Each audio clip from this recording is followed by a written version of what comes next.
Hey, it's slippery outside. I'm not sure if you've been on the roads or sidewalks, but whether your injury is a result of an auto accident or a slip and fall during the winter months, there's only one attorney out there who can give you the personal service you need and deserve, and that's injury attorney David Femininio. I've told you before, if you're injured in Michigan, you need to call David Femininio to get David and get paid. David can be reached anytime on his website, getdavidgetpaid.com, or give him a call directly at 855-65-CRASH. Again, the website, getdavidgetpaid.com, or on the phone at 855-65-CRASH.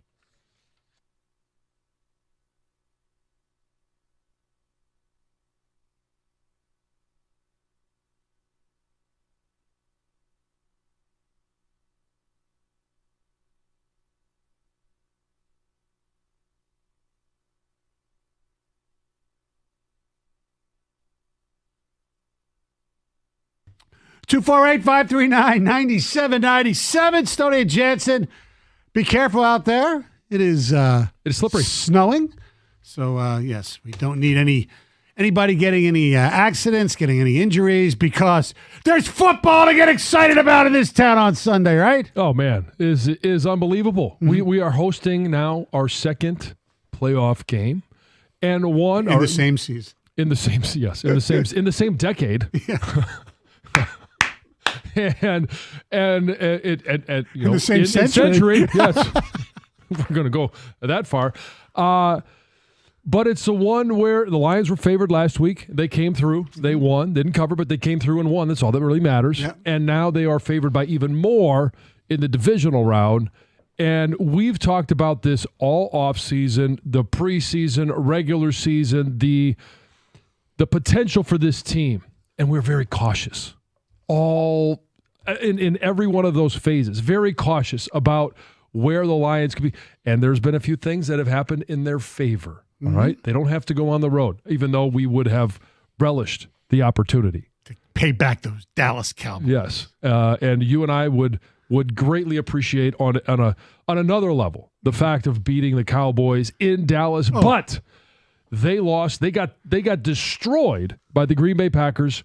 The Detroit Lions, karma, it finally paid off for them. They're going to host another game, and they are favored against the Tampa Bay Buccaneers. And I could not be more confident going into this game with the way the Lions have played, the way that they've handled themselves.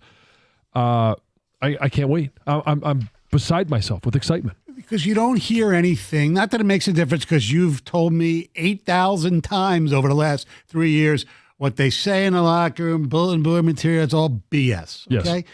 But taking that aside, you don't hear much boasting at all from this group. And I think, in a weird way, that's good. Well, it goes to the culture that Dan Campbell right. Has set. And he set that tone in the very first press conference, took a lot of crap for it, has continued and been very consistent. And one of the things that he has talked about, and when you're talking about culture and developed, is grit. Yes. Grit. We see it all over the place at Ford Field. You see Dan when he's, in his press conference, he's got the grit hat on. And he's talked about what grit means to him. And the guys that are here, they're here for a reason. They've stayed for a reason. And he used these terms the other day, was intestinal fortitude. Mm-hmm. It was mental toughness. I'll ask you this. When you see this team play, you see them take the field, and now that we've had a complete regular season, one playoff game, when you look at this team and you hear the word grit, what does it mean to you?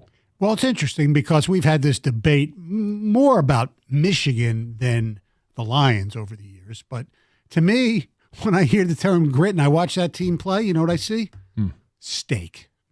Oh, steak, no sizzle. But the sizzle that they do have, like St. Brown, but it's gritty. Yeah. It's not just, Not sure I want a gritty steak. But you don't understand what I'm saying. Yes, but you want it to be tough and grizzled if you're going to serve it to someone else and you're going to serve it to the Buccaneers. Damn right. But yeah, you know what I mean? It's not like this, greatest show on turf. Right. They get a lot of yards, but a lot of times they're tough yards. They're breaking tackles. It's the basics of football. Right. It's running the football. It's play action pass. Take your shots when available. Don't turn the ball over. And if you do, that's what's going to cost you games. They've learned that tough lesson. I would agree with that. You see steak. Yeah. For me, when I hear about this team and I look at this team and I talk about grit, it all starts with the quarterback, and that's Jared Goff. And he is. You look at him, and he's not right. He doesn't look like gritty. He's not the toughest looking guy. No. Not the grittiest looking guy. Not the grittiest sounding guy.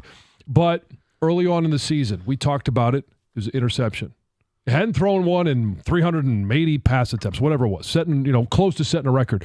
But when he threw an interception, the next possession was a touchdown. Yeah. Did it again at Green Bay, and the next possession was a touchdown. Always found a way to bounce back. It's that short-term memory. You can't let one mistake pour over into the next possession, to the next quarter, or even the next game.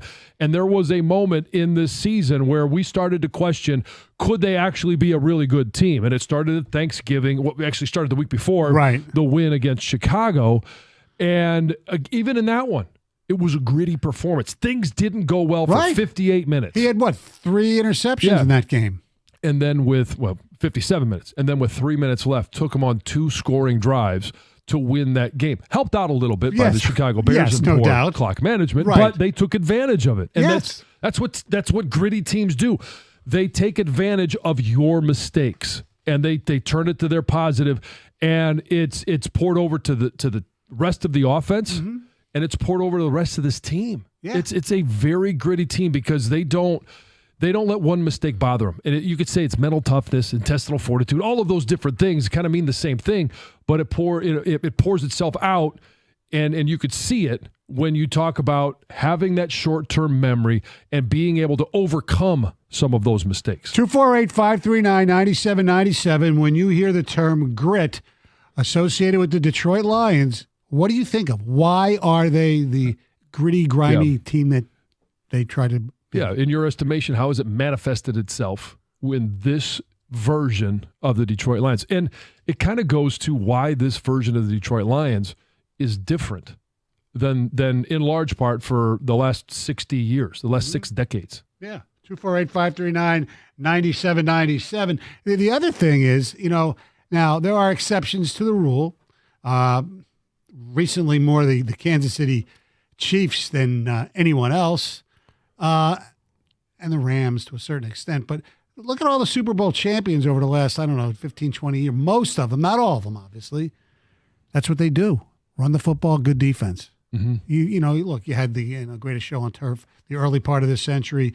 Obviously, but even New England's teams, and the Randy Moss team didn't win the Super Bowl, but the Patriots teams were basically, they ran the football, they played really good defense, tight ends. That's what the Lions are doing, right? Yeah, they were good at the basics. Yes. And for the Lions, in terms of good defense, it's a really good run-stopping defense. Yeah. And if you're going to be a good team that goes a long ways in the playoffs, if you can stop the run, you give yourself a huge advantage. 248-539-9797. Grit, to me, means hard work when times are tough, like the middle class working through the Great Depression in Detroit. Never down and out. I get that. Tom from Oxford. When I think of the word grit, I think never give up. Mm-hmm. And they don't. Grit to me is Frank Ragnow. Full stop. Yeah. I mean, you're talking about a guy that has an injury that can't be surgically repaired, is playing with it, and is playing at a high level with it. Yeah. I mean, he probably have to go through surgery again in the offseason, but whatever. But again, I don't know if he does or not because they've said it can't be helped by surgery. Yeah. Let's go to Greg in Shelby Township. What's up, Greg? Good morning, you guys. Thanks for taking my call. I believe the personification of grit right now, and you did a great one with Ragnow, but it's got to be Aiden Hutchinson. His exuberance, the pain on his face, the way he looks intense. He's just, whoa. We're looking at Jack Lambert. We're looking at, it's impressive. And how we're playing both sides of the ball right now.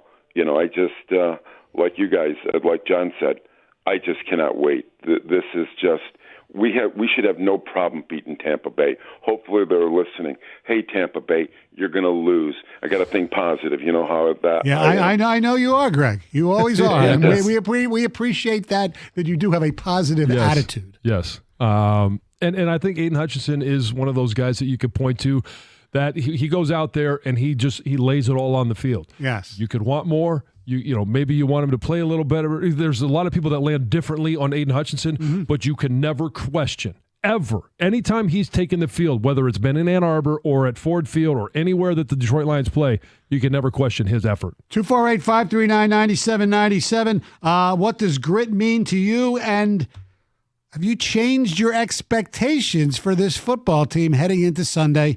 97.1, The Ticket.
We have some ticket texts.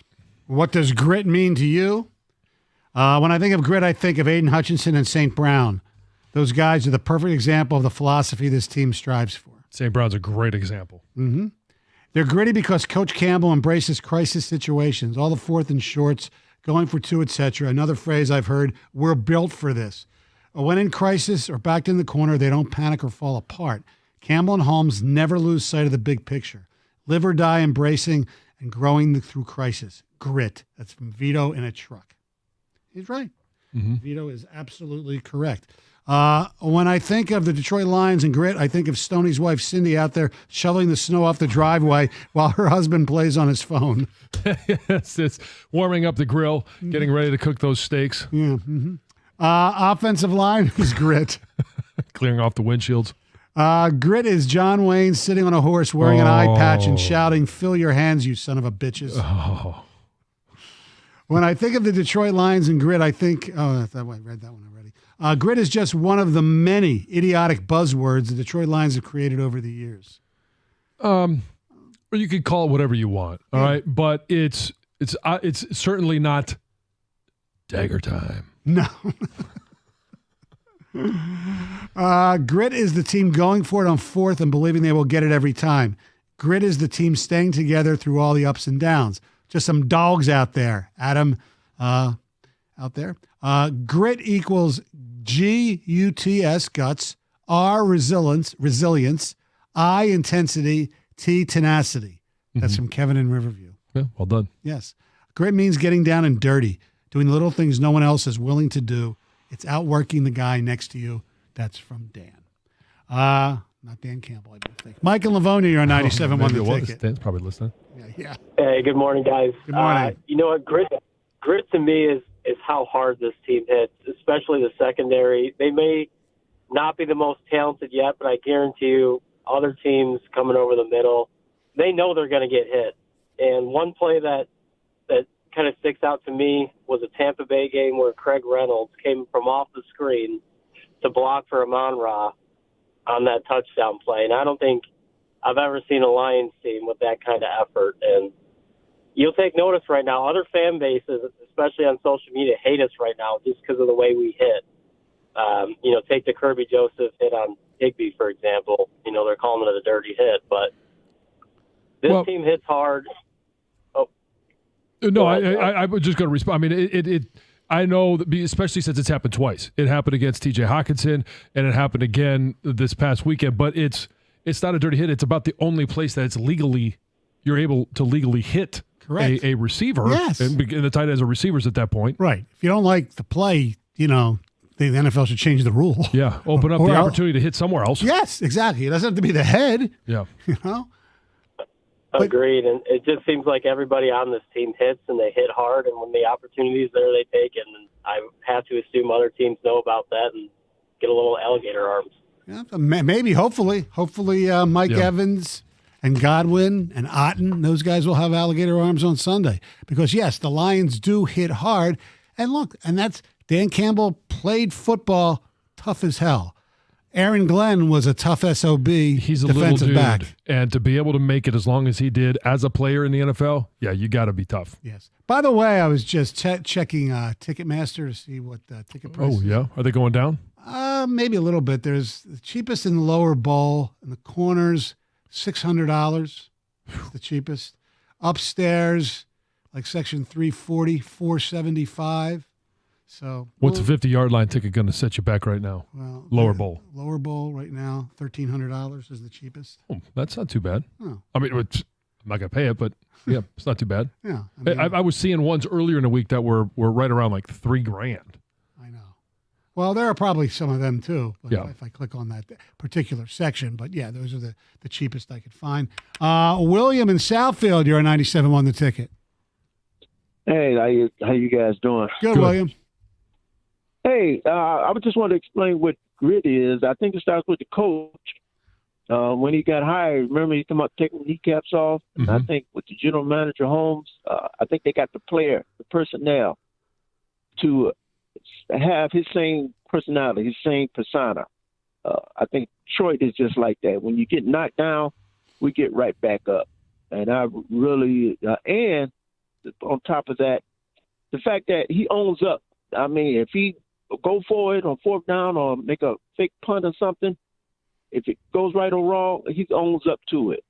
I think having a coach that's vocal, don't have no problems with putting other players responsible as well. I mean, remember when the last game when the corners was letting the receivers get behind them. You mentioned that in halftime. They corrected that.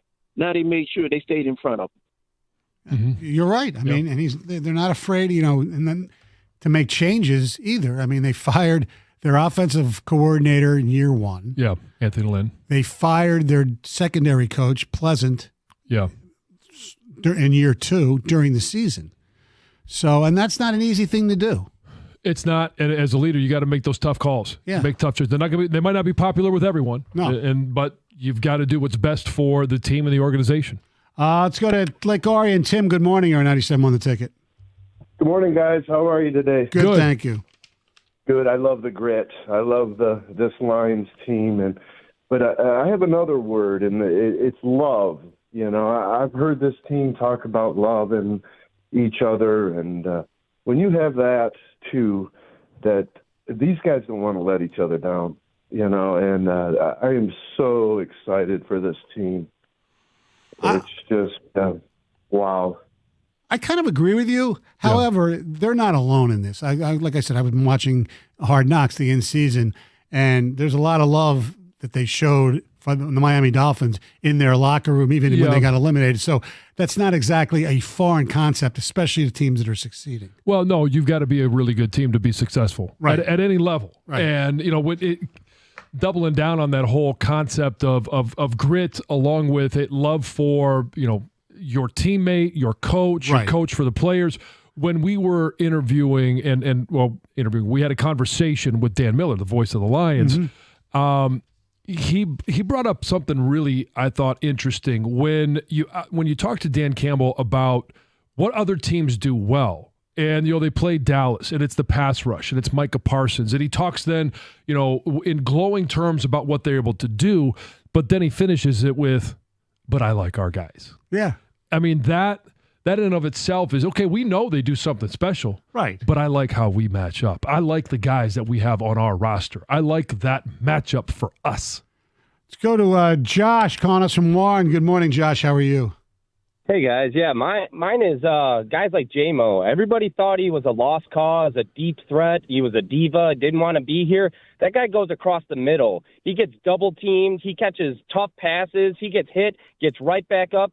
He evolved to this team, and he changed to be a part of this team. And that right there shows that a guy like that wants to be a part of what we're building. And that's why I don't hear anybody calling for Jalen Carter. We got a guy right here who has proven that he is tough and that he's going to be tough and get better. And he wasn't even this good when we had him at Tampa the first time we played him.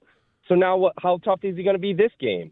That's what I feel is grit for this team, is guys like that changing.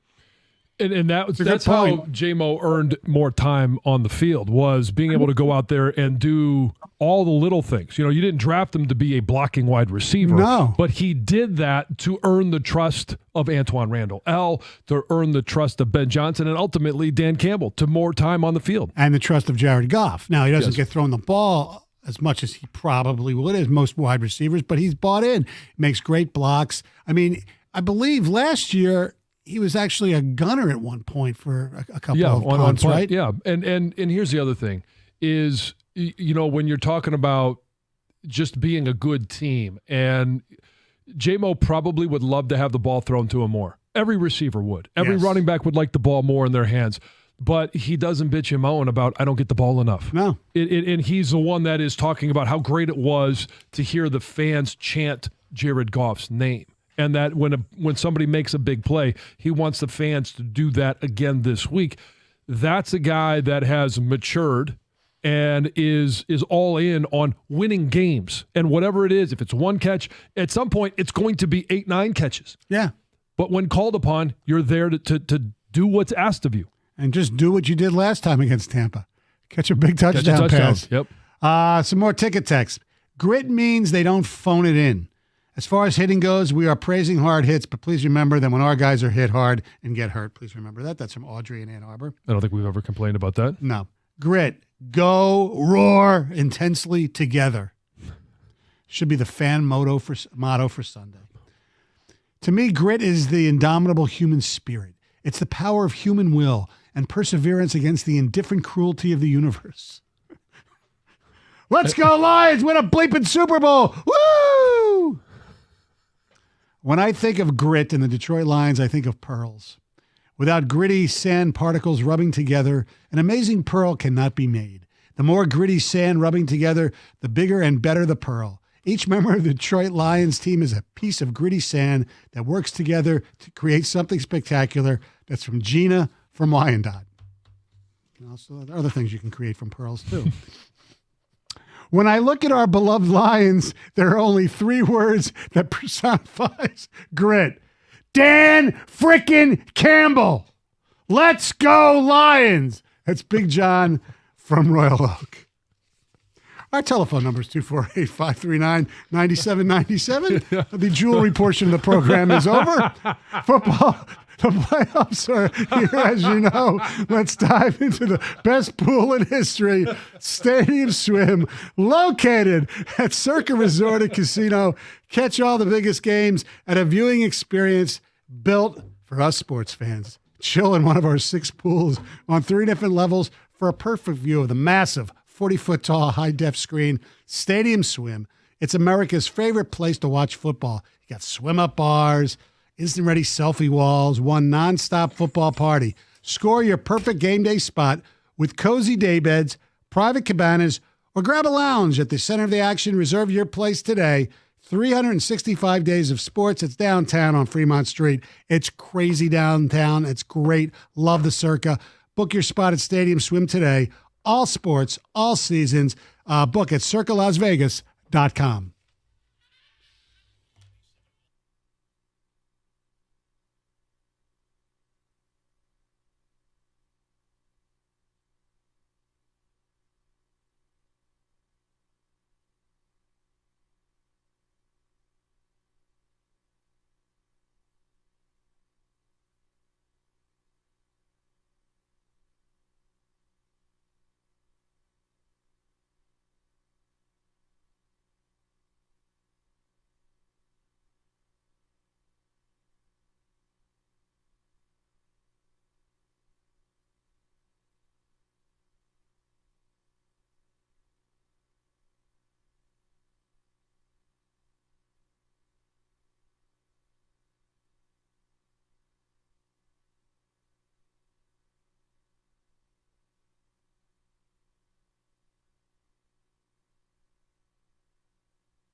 248-539-9797 is the telephone number.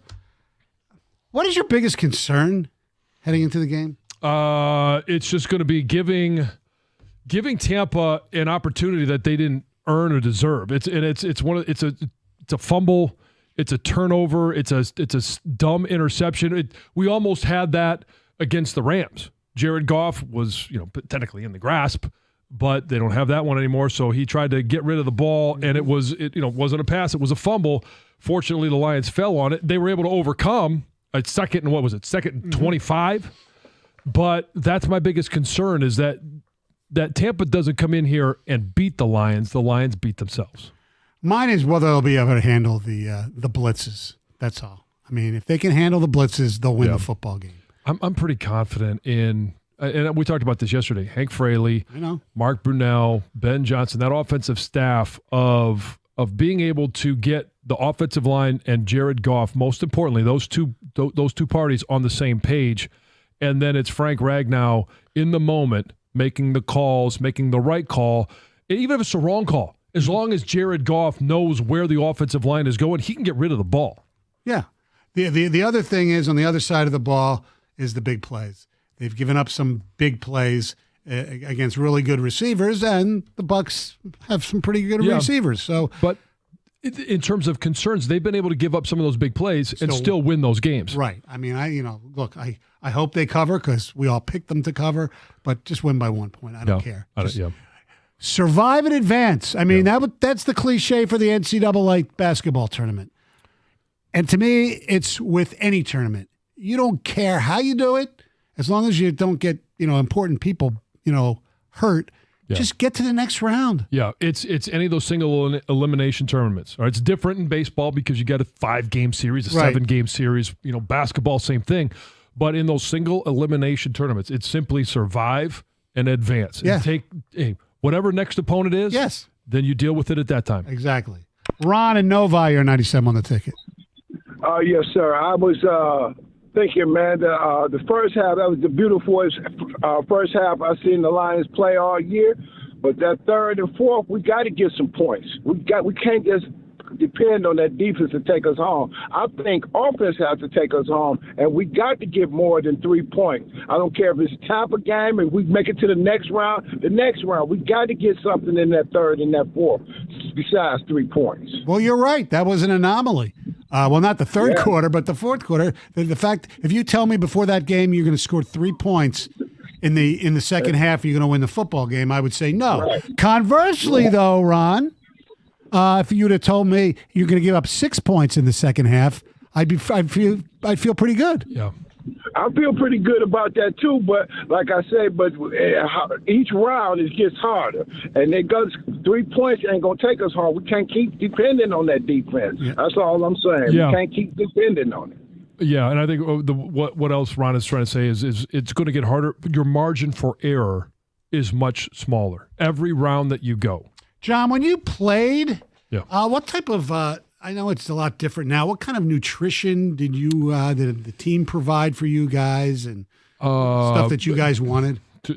Completely different now. Yeah. Our lunches at that time were basically, bring in pizza, chicken out, which is like a Boston Market type of place on the East Coast there. They would bring that in.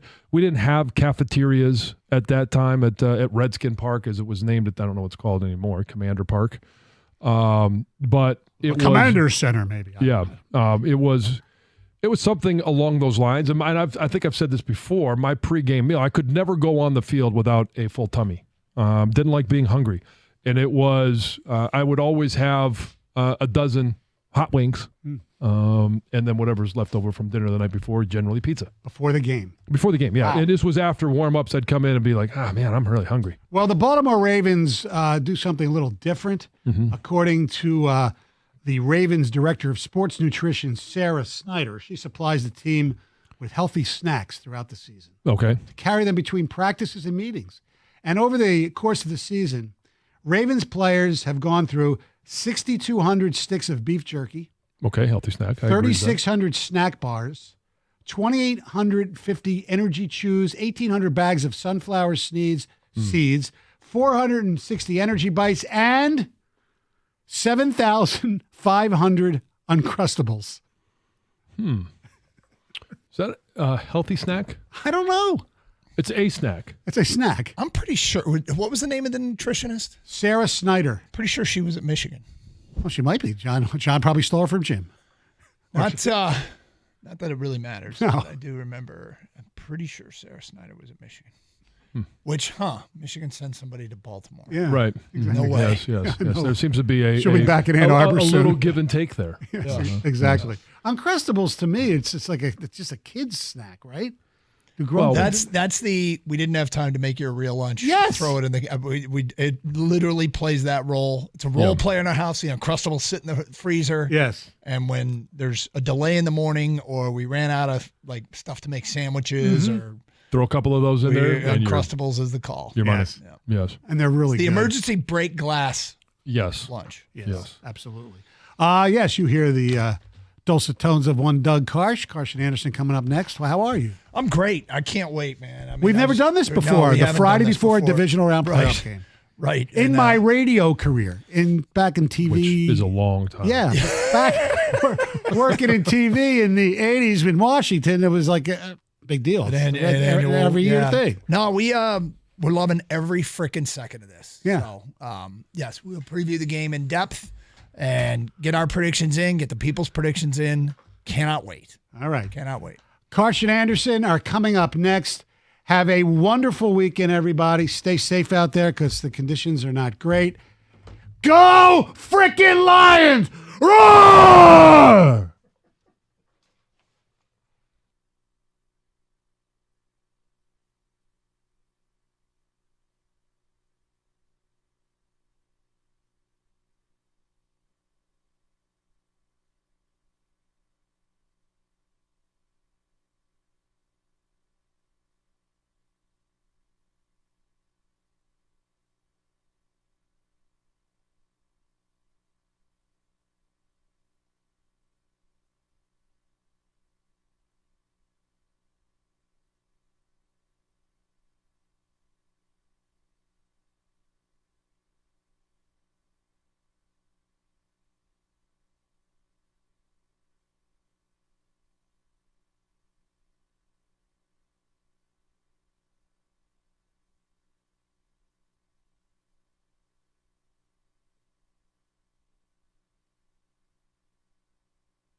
It is a Friday.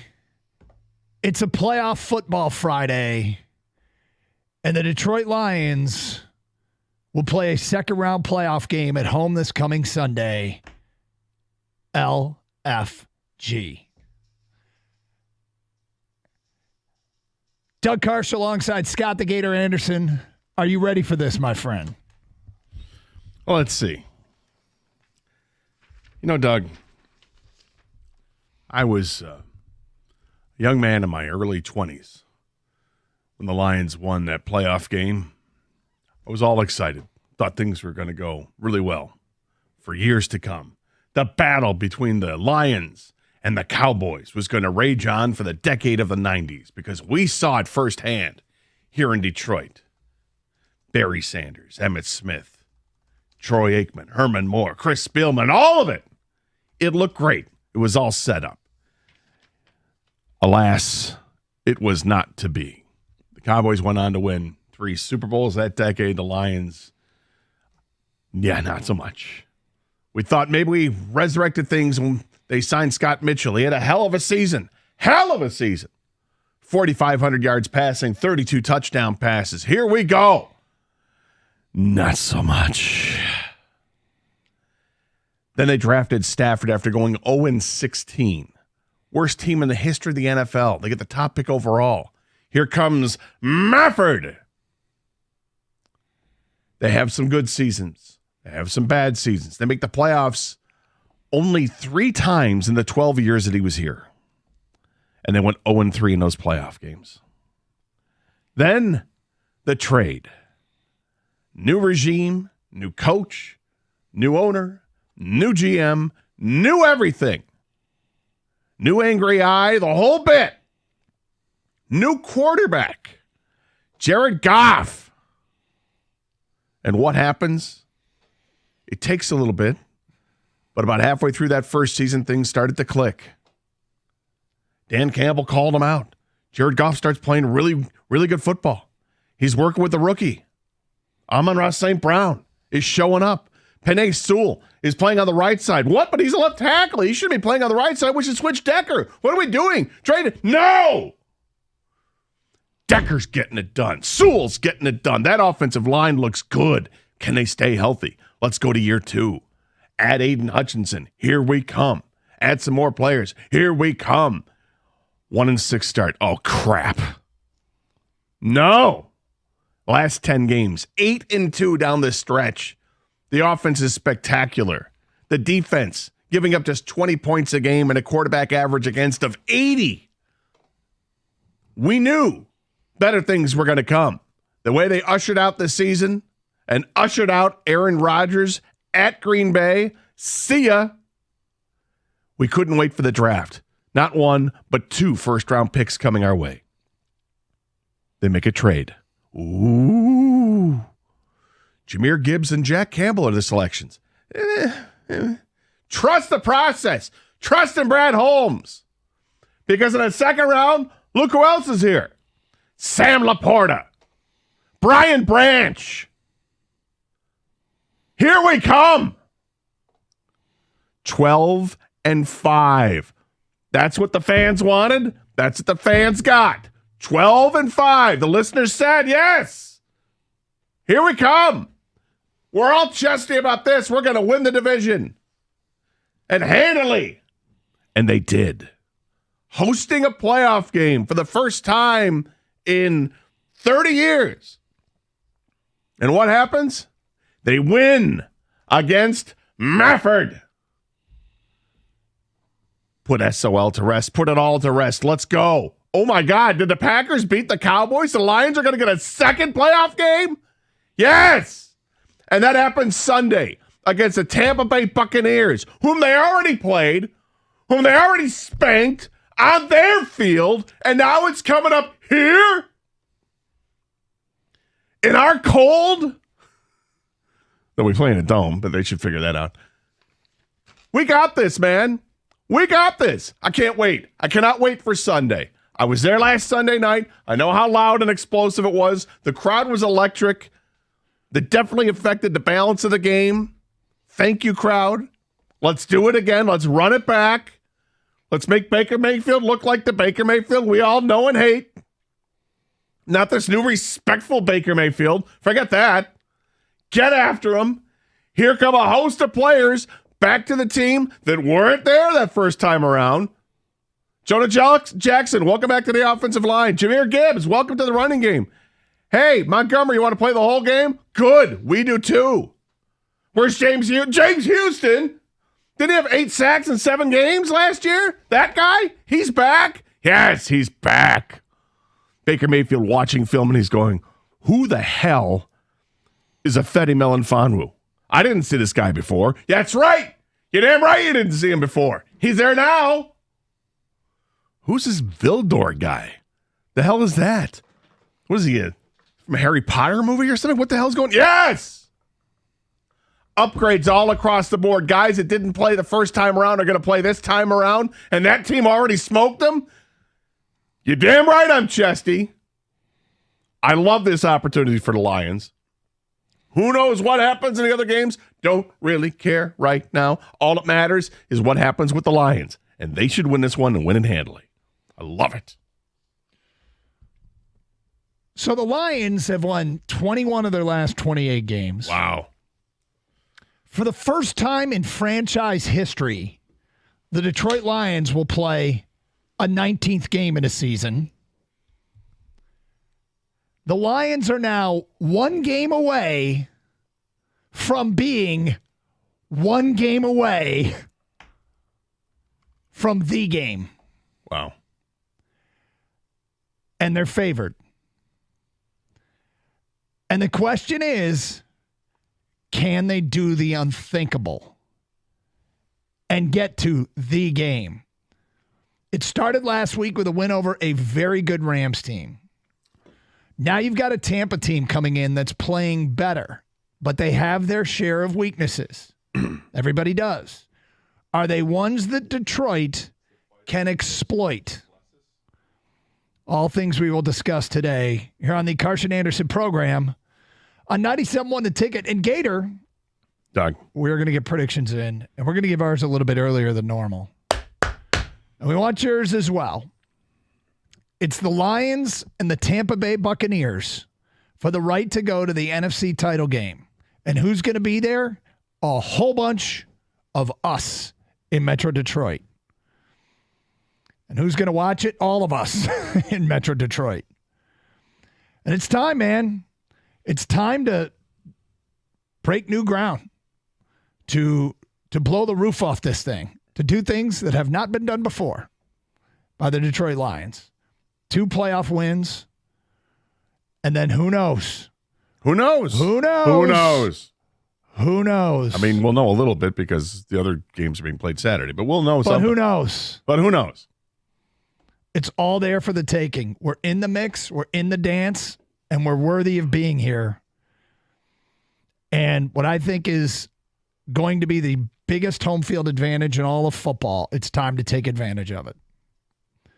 So Lions in Tampa, get your predictions in, 248-539-9797. We'll go through some keys to this game. As basically, this is Lions pregame coverage starting some, 53 hours prior to kickoff. It's Karsh and Anderson here on the Lions flagship, 97.1 The Ticket. Hey, if you want to watch all the great football games this weekend or anything going on in the NHL, the NBA, whatever it is, check out the best place to watch any kind of a sporting event. It's 24 Seconds Bar and Grill right there in the heart of downtown Berkeley. Best place because all the seats are fantastic. Not a bad one in the house. Flat screen, high-definition TVs all throughout the place. They pipe in the sound for the big game. It's amazing. Plus, food is spectacular. They got the best wings in town and specials all the time. This Saturday night, they've got the UFC as well. UFC 297, Strickland taking on Duplessis. You got Pennington taking on Bueno Silva. There's no cover. And for that Sunday game and all Sunday playoff games, $4 drafts of Miller Lite for all of the college basketball games. You get specials like $4 drafts of Miller Lite and Coors Light. For hockey and basketball games in the professional leagues, you get $4 bottles of Blue and Blue Light. Like I said, the specials are all day, every day. And if you're going Sunday and you want to ride, get on the Lions shuttle. It's available for the Sunday's game. Make sure you sign up because you want to avoid all the traffic and parking nightmares. And trust me, they are nightmarish. You don't want that. Plus, 24 Seconds is open for lunch on Thursdays and Fridays. Thursday night, they got trivia. Trivia's back. It's a lot of fun.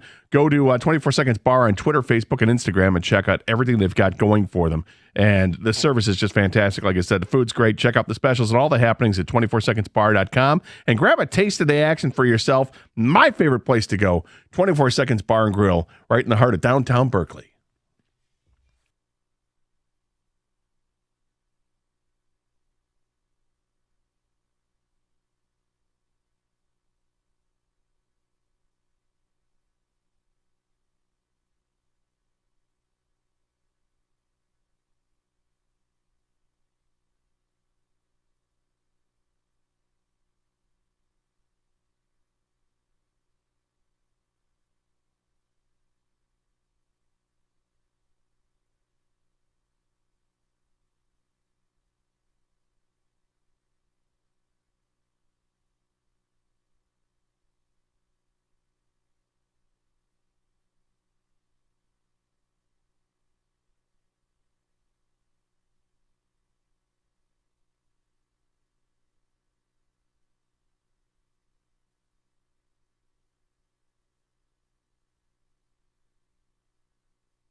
Did you hear that? Jared Goff challenging you. The challenge will be, can you bring it as much as you did last week, Detroit? 248-539-9797. Yep.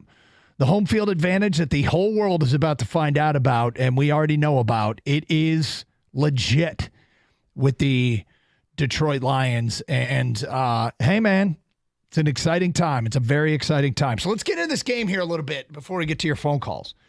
Got to give Todd Bowles a ton of credit in Tampa. Took a team that their over-under was 6.5, won a division, and made the playoffs and won a game. There's some stuff about Tampa I didn't realize. Do you know that this is the third time in 4 years that they are playing in this round of the playoffs?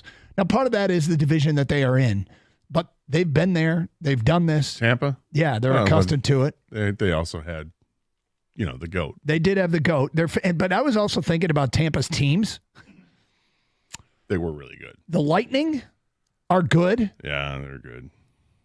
The Rays are good. Yeah, they're good. We really should hate these people. But it's so nice to visit. They've had a lot of success. A lot of success. Yeah, they have. But they haven't been in your face about it, so it's okay. Well, I don't know what they've been because I don't know many Tampa fans. Well, that's the thing, right? I mean, you don't hear about them too much. The Tampa Bay Rays are an outstanding baseball franchise, yet nobody goes to the games because the stadium's a joke and it's in a horrible place. Mm-hmm. The Lightning, and it's hockey. Yzerman was there, so we couldn't really fully hate on him. It's okay. Fair. And the Buccaneers, when Brady goes down there, you get a bunch of the fan base that is okay with that. Let's face it, though. They've had it really good. They have had it. They've had it really good as sports fans in Tampa. We, not so much.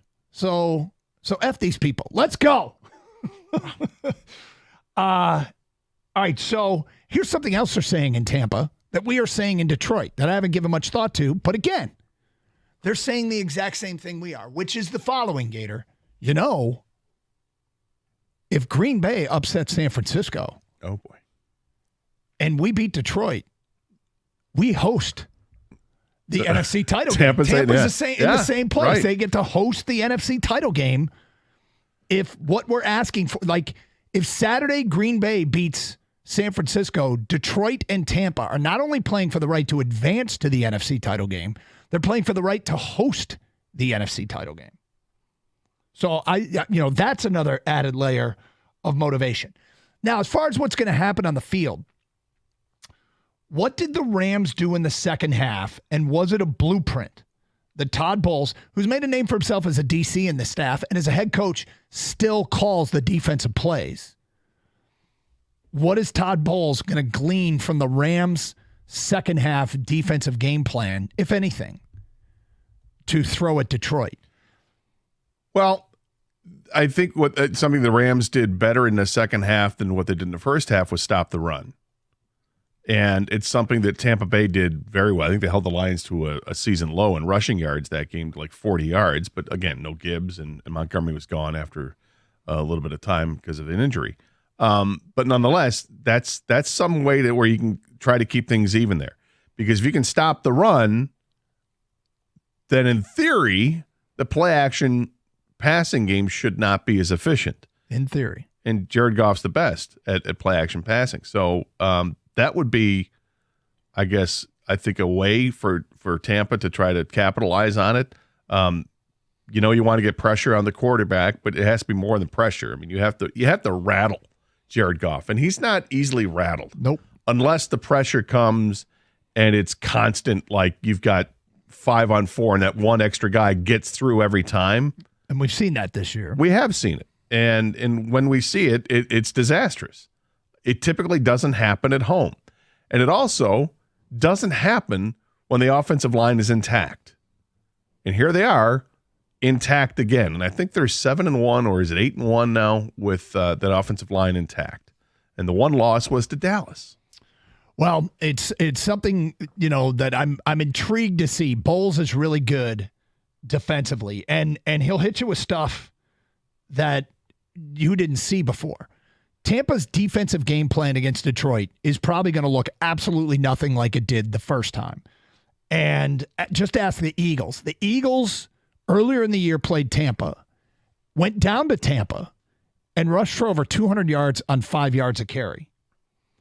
So, Todd Bowles, second time around, walked 6 people up to the line of scrimmage and shut down the run game, 42 yards on 2.8 yards per carry. So, it's not as if this Tampa team we're going to see even probably resembles the one that played Detroit. I mean, first of all, it was a long time ago, so it's not unusual, but they're not going to come back with the same defensive game plan.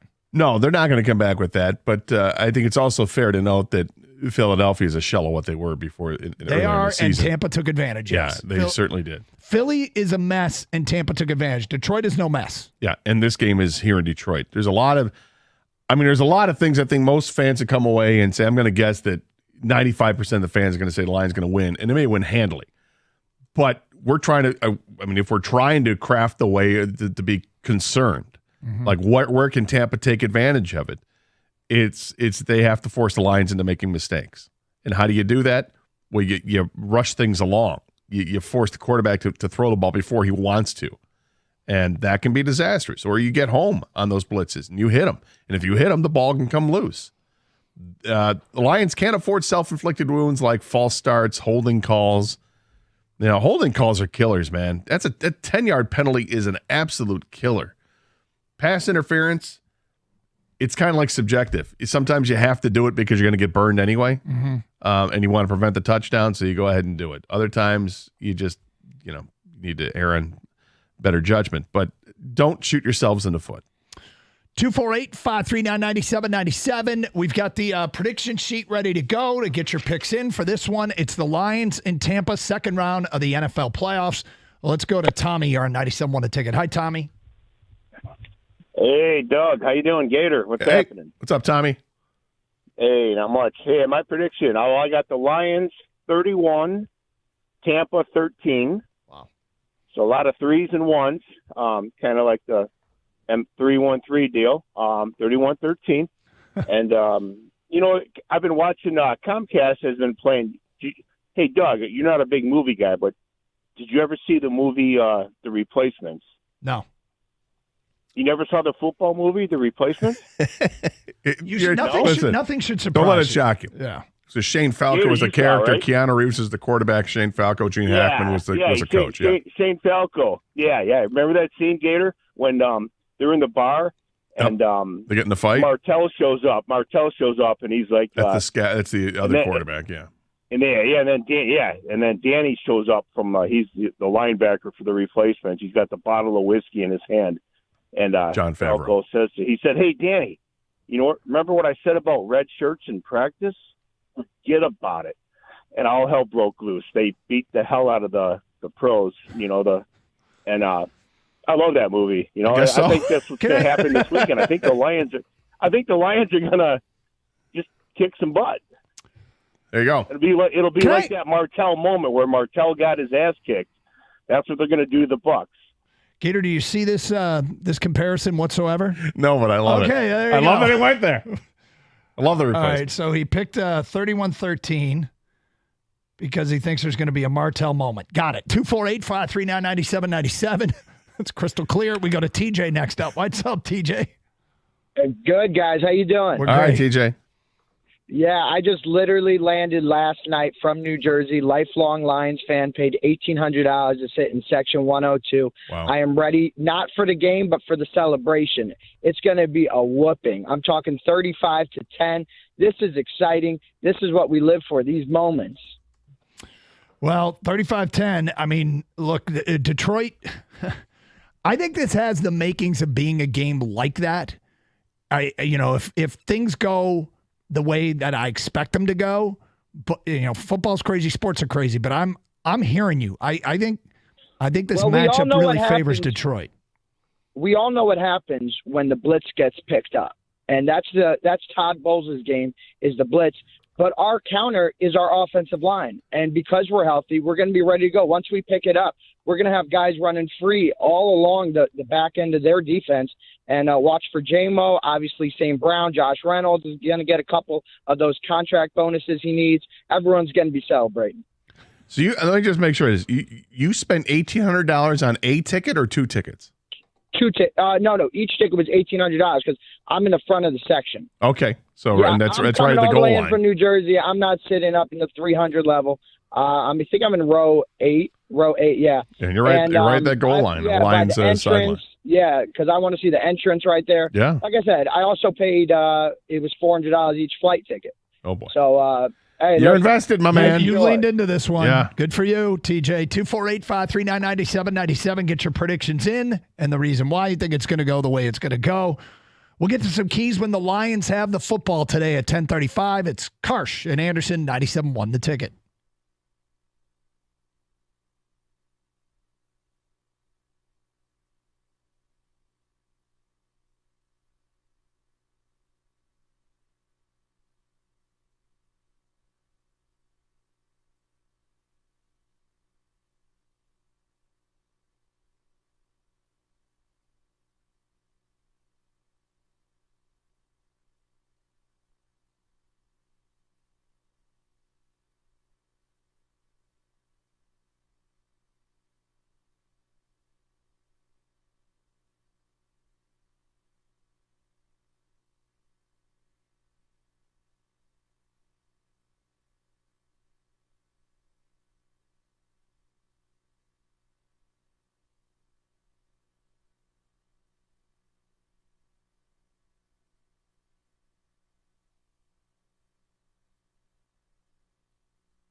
Lions pregame coverage here on 97.1 The Ticket. Moving in on 52 hours to kick off. Carson Anderson, 97.1 The Ticket. Great to be with you. Prior to this one, getting you all set for the Lions in Tampa. When the Lions have the football gator, I think one of the keys is for their offensive coordinator, who is, their decorated offensive coordinator, their coveted offensive coordinator. This is where I think he really gets tested, and we get to see what he's truly made of. Because as I mentioned in the opening segment, I think Todd Bowles, you have to respect him as a defensive mind, still the defensive play caller. Threw something completely different at Philly the second time around. Now, Philly, granted, they were a mess, and they took advantage of it. But the storyline the first game was Philly shoved the ball down Tampa's throat. Second game, they ran for 42 yards. Completely different defensive scheme for that game. So Ben Johnson, I think one of the keys to this game is his ability to adjust on the fly, to call the early audible. Whatever Todd Bowles presents, be prepared to counter it. And, I mean, I feel like we've got a guy that's perfectly capable of it. And, you know, we're bringing into this game a great weapon in Ben Johnson. So, you know, this is one of the keys to this game. I mean, Tampa's in the bottom third in the league in quarterback pressures, but they have 26 takeaways this year, which is fifth in the NFL. They're top 10 in the league in turnover margin. They don't turn it over, and they create turnovers. So Ben Johnson's ability to adjust, and as you mentioned a prior segment, the Lions don't shoot yourself in the foot. Well, it's huge. It's huge. And I mentioned the other day I'm hopeful that he's not going to be distracted with the interviews he's got today and the interviews he's got tomorrow. 4 interviews in 2 days, leading up to the biggest playoff game in Lions history in our lifetimes anyway. Hoping that's not going to be the case, and I suspect it won't be. I think this guy's a professional, knows how to handle it, and once the game time comes, he totally locked in and focused. This offense is so dynamic; they can go any way you want to go, provided, of course, that you get the offensive line doing their job, which there's no reason to think they won't. If they open up holes in the running game, it's over with. It's absolutely, you can dictate anything you want to do. And if the running game gets shut down, like it was last time against Tampa, okay, take to the air, 350 yards passing, and you win the game handily. I would expect that Tampa's going to land a big play or two, because they didn't land those in the first game, but I think they'll land them in the second time around. I think they're wiser, there's more experienced, and they're feeling pretty good right now. They should land a couple of big plays. Teams have all season long. Just don't give up a bunch of big plays where all of a sudden you're looking at a team that just scored 4 touchdowns against you. If the Lions keep Tampa to under 24 points, they should win this game because they're going to score points. They'll score more than they did last time. They damn well should. I like where they're at in this one. Yeah, I respect Tampa's receivers. Godwin, Mike Evans, we know about those guys, but don't forget about Trey Palmer. That dude is quick. He's going to be in the slot a lot more this time than he was the first time. So I respect those playmakers, and I respect Tampa Bay's defense. They got 2 guys in the middle that can slow down the run in Cansey and Vita Vea.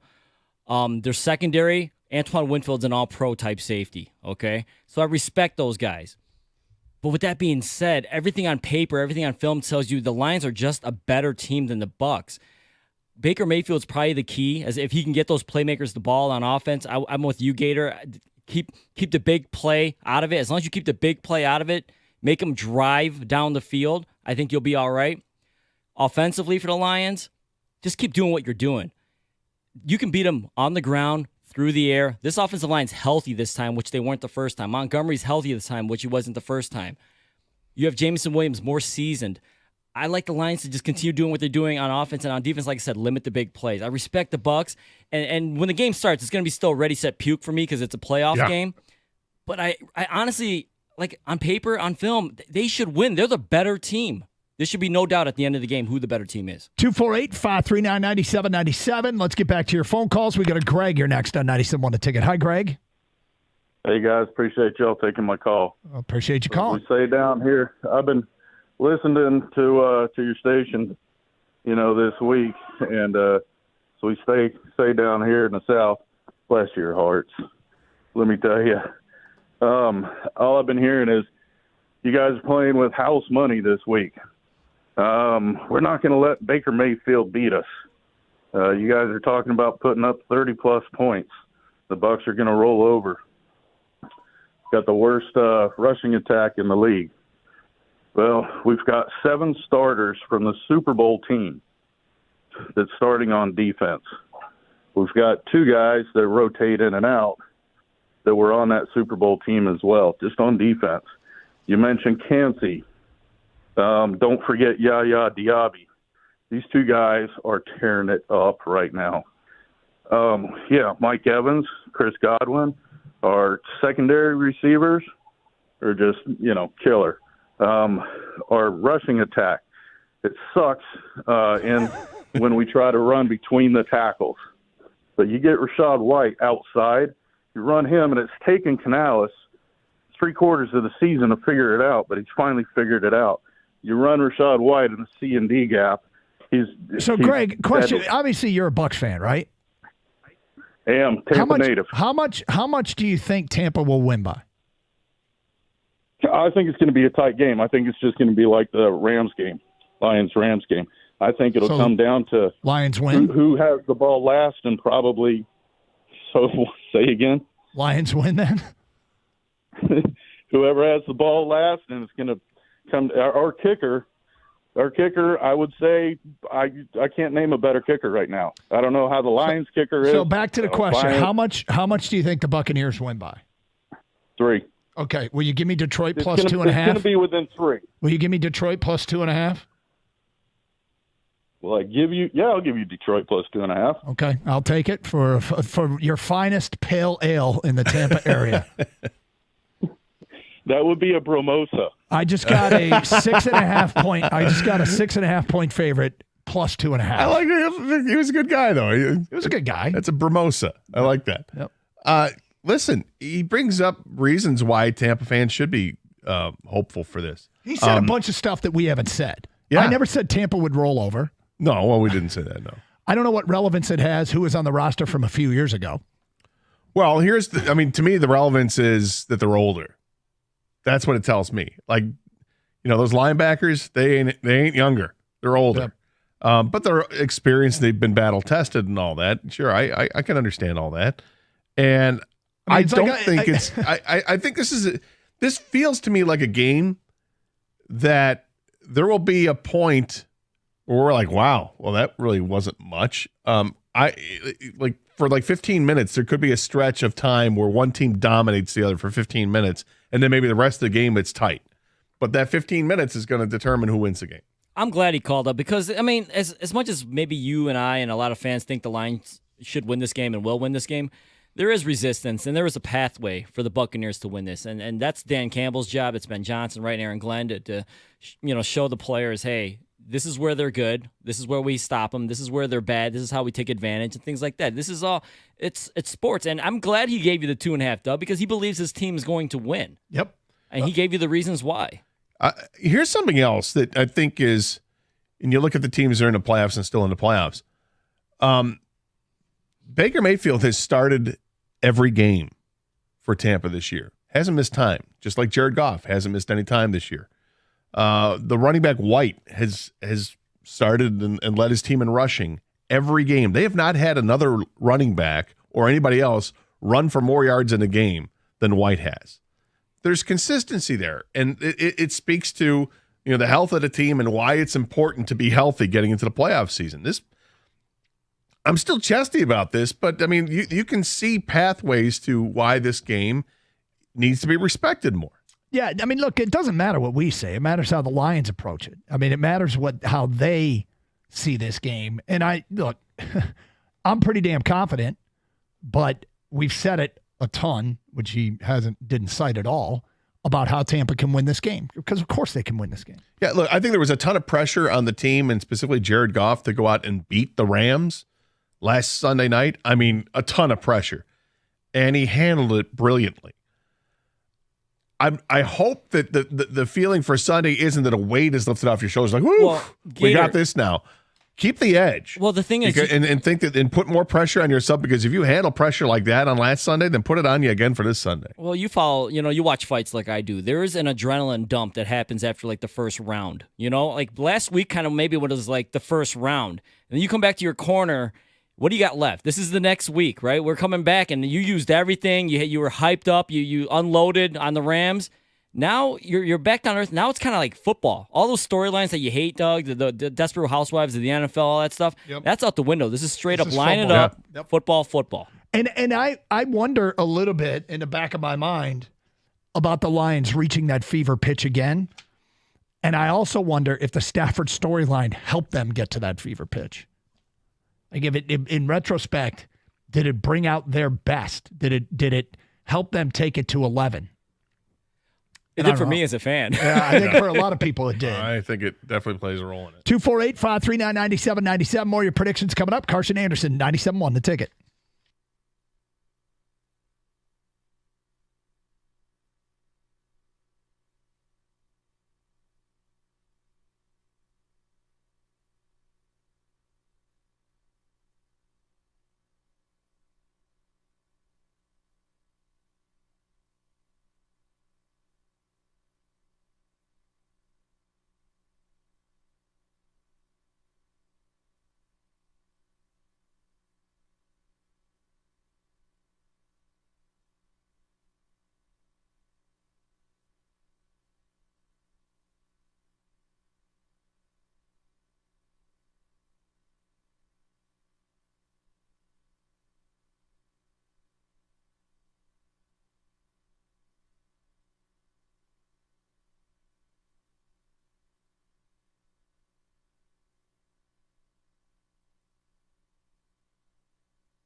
Doug Carr, Scott Anderson, 97.1 The Ticket, 248-539-9797.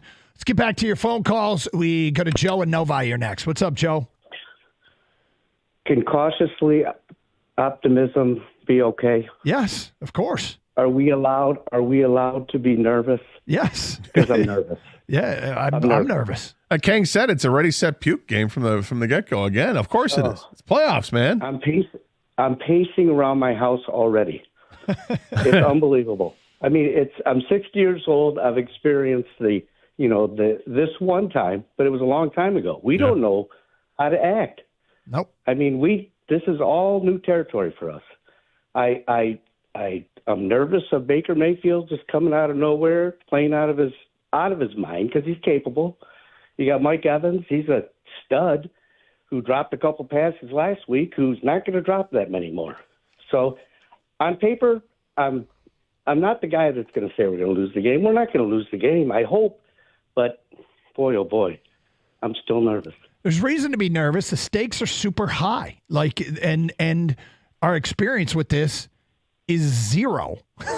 The Lions have never played a 19th game. And it's wonderful, but nerve-wracking. Lions have not hosted 2 games in a postseason in the Super Bowl era. This is all unprecedented. We're charting new territory, and there's reason to be nervous. Anytime you go into something new with this much on the line, yes, you're allowed to be nervous, and it's okay. I hope we win. Thank you. Yes. Thank you, guys. Oh, appreciate it. Thanks, Joe. I feel like he needed a counselor more than he needed us. Look, dude's wearing out a path in his house, doing some pacing. It's Friday morning. Is he going to make it till Sunday afternoon? I don't know, man. I'm going to say he will. By the way, someone texted us this through Ticket Text. Yeah. And did we somehow get disrespected and just didn't see it or didn't hear it coming from that? Are we talking about the bless your heart? Yes. Yeah. Yes. Okay. So yeah. I mean, of course. Did he say F you to us without even saying it? Here's the question, and I've heard this as I don't know if this is just an urban myth, but does bless your heart basically mean F you? Yes. It's a southern nice way of doing it, and you didn't even realize? No, I mean, I've known this, It's absolutely what it is. So that's why I said the way I'm saying in the South, when we go, bless your heart. Yeah. It's like if we said something like, aren't you just precious? Yeah, no, look, I heard it, and I'm like, okay, well, this isn't off to a great start, but, I don't mind. He was fine-ish. He started with F you. Yeah, he did. Yeah, it was fine though, but it's funny to me. It's funny the way that they do that in the South. It is funny to me. And then he backed it up with reasons why. I respect that. I think it was a respectable caller. Can somebody confirm though that what he basically did was tell us? Should we ask Jimmy? We could, yeah. Georgia Jimmy. Yeah, get Georgia Jimmy in here and let's see if that's basically what just happened. Because I had that tightening of the. All right there. Well, but again, at least he was an informed caller, an informed listener. It wasn't like, the guy the Cowboys fan yesterday, we laughed off the air, although that was kind of funny too. Was it? I heard the podcast of that yesterday. Did you? Yeah, it's funny. Kang's laughing is really funny. DS on Twitch says, Southern fake passive aggressive FU. Yep. Coy Boy says, bless your heart equals my God, you were stupid. So we got Josh in Livonia. I lived in Mobile, Alabama. It means FU. Mm-hmm. Another one says, bless your heart means you're an idiot. Yep. I'm from Texas. It means you're some kind of special. Yeah, we were going to let it go, but... Brandon McComb, technically he thinks you're an idiot. Yeah. Yeah, he said that to us. 248-539-9797. Pete is next on 97.1 The Ticket. Hello, Pete. Hey, guys. I'm laughing. Bless your heart, Cowboys fan yesterday. That's great. I have a conundrum here. Have season ticket holder for 27 years. Yep. Couldn't give seats away at a time, right? Yep. And with the increase the Lions had for tickets for next year, I sold my first round playoff tickets and made enough to pay for next year's season tickets. So I was happy with that. Okay. Now, do I go to the game on Sunday and enjoy that, or should I be greedy and try to get some more money out of it? Well, what's the point? What's the point in getting season tickets if you're not going to go to the playoff games? Well, that's a good point. Okay, but I do enjoy going to games and have basically my whole life, during the fall, October, November, and enjoy it. Yeah, but how many playoff games you been to? Well, you're right. 0. Yeah, that's the thing. You can do what you want, and I get it, Pete. Yep. There's a big windfall coming your way if you decide to put these tickets up for sale. You're gonna make some money off this for sure. But I always thought that the reason you get season tickets is for the hopes that this team is good enough to make the playoffs, and then you're guaranteed a shot at getting tickets to the playoffs, which you have. Why not enjoy it? You've already made your money for next year. Enjoy this one. Yeah, but all right, that's awesome, and it's a great point. But I could take maybe the money from this and go see an away game next year too. Yeah, I mean, what you're basically, I don't know your financial situation, so it's hard for me. If you'd like to send over your bank accounts and we can take a look and make a call then. But honestly, I think you've got the best of both worlds. You paid for next year's tickets, and you still get to go to a playoff game.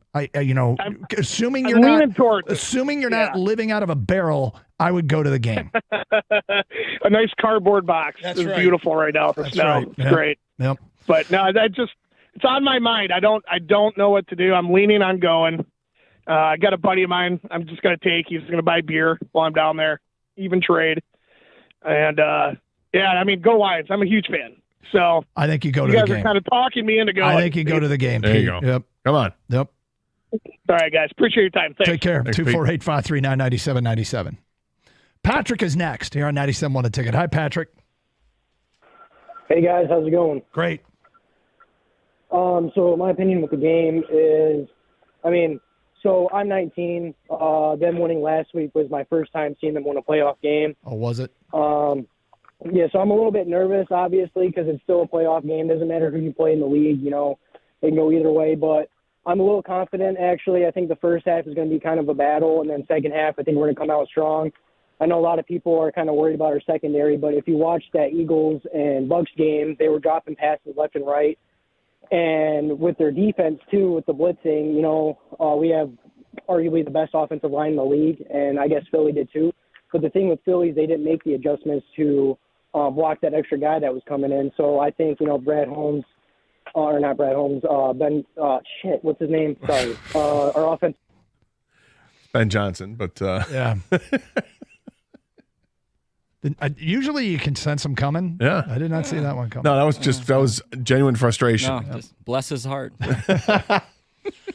Feedback coming in from Carl at work. I'm normally pretty skeptical Lions fan, but I see them taking this game 30-17. Gibbs slipping away from the blitz for a big run will force Tampa to tone back their pass pressure just enough to give Goff and the receivers the time to make plays in the air. That's from Carl at work. You know who the Lions' leading rusher was? The first game versus Tampa? Craig Reynolds. You know how many yards he rushed for? 25? Like 15 or something. Yeah, it was right. So as much as Tampa's quote-unquote improved and they're a better team and Baker's better than he was, I feel like this is like a different Lions team they're playing. Yep. with it's totally a different line. Lions both are missing running backs, Jackson. Yeah, and the Lions are missing Jonah Jackson. Now, one offensive lineman, it doesn't help. It shouldn't make that much of a difference. But, yeah, they didn't run the ball at all in game one. But I think it does when the two best defensive players on the line are those guys in the middle for Tampa. Yeah. So you need the guards in center. Yeah, the Lions, I wrote a short list. James Houston, Melon Fonwu, Jahmyr Gibbs, David Montgomery played, but he was hurt. Jonah Jackson, Donovan Peoples-Jones, C.J. Gardner-Johnson, Kendall Vildor. These are all players, a real quick list, there may be more, that the Lions didn't even have. I like their chances Sunday. Call me crazy. More feedback coming in. Alex and Romeo says Lions 34, Buccaneers 14. Steve at work says Lions win 30-24. They hold up on defense. J-Mo and Gibbs have a touchdown apiece, and the fans are the 12th man. Aaron in Lansing says Lions 38, Bucks 24. Brian Branch interception to finish out the game allows the Lions to win in victory formation. Nick in Farmington Hills says Lions 35, Bucks 24. Giving some credit to the Bucks making it this far. Our defensive line is key to the game and our run game. Jim in Clausen says Lions 28, Buccaneers 10. Goff has 0 turnovers, and Gibbs, St. Brown, J-Mo, and Montgomery each have a touchdown. There you go. Lions 27-17. Late points by Tampa to make the score closer than it was. Defense comes up with a big turnover. That's from Sir Don. Detroit wins 38-20. David Montgomery has 2. Gibbs has 1. The defense has 1. Just all over Tampa, and the score doesn't tell the story. Sam in Grand Rapids. Lions win 35-10. A sack fumble for Hutch. An interception for Branch. And Kirby. J-Mo with a touchdown. Laporta has 2. This is going to be a bloodbath that Baker and the Bucs wish they never got on the plane for. Go Lions. Just call me Pamela Anderson. That's from Sam. He's chesty. Grand Rapids. Chesty people. We got it. He is chesty. 248-539-9797. Hey, get your picks in. A winner and a score and a reason why.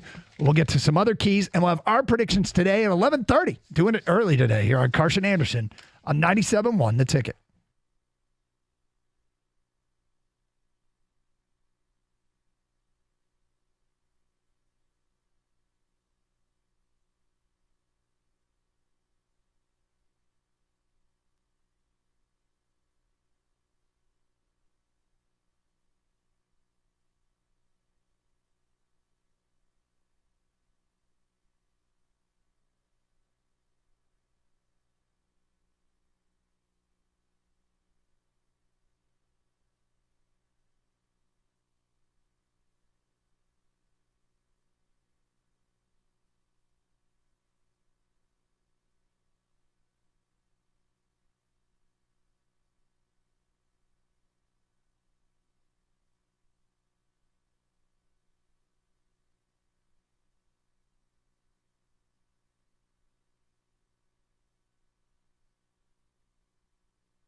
Brought to you by National Benefit Plans. Lions players say they want Ford Field even louder when they take on Tampa Bay in the divisional round on Sunday, something that the Buccaneers are expecting as they try to blast sound at their practices. Their offensive coordinator not even sure if there's any way to quell that noise during the game.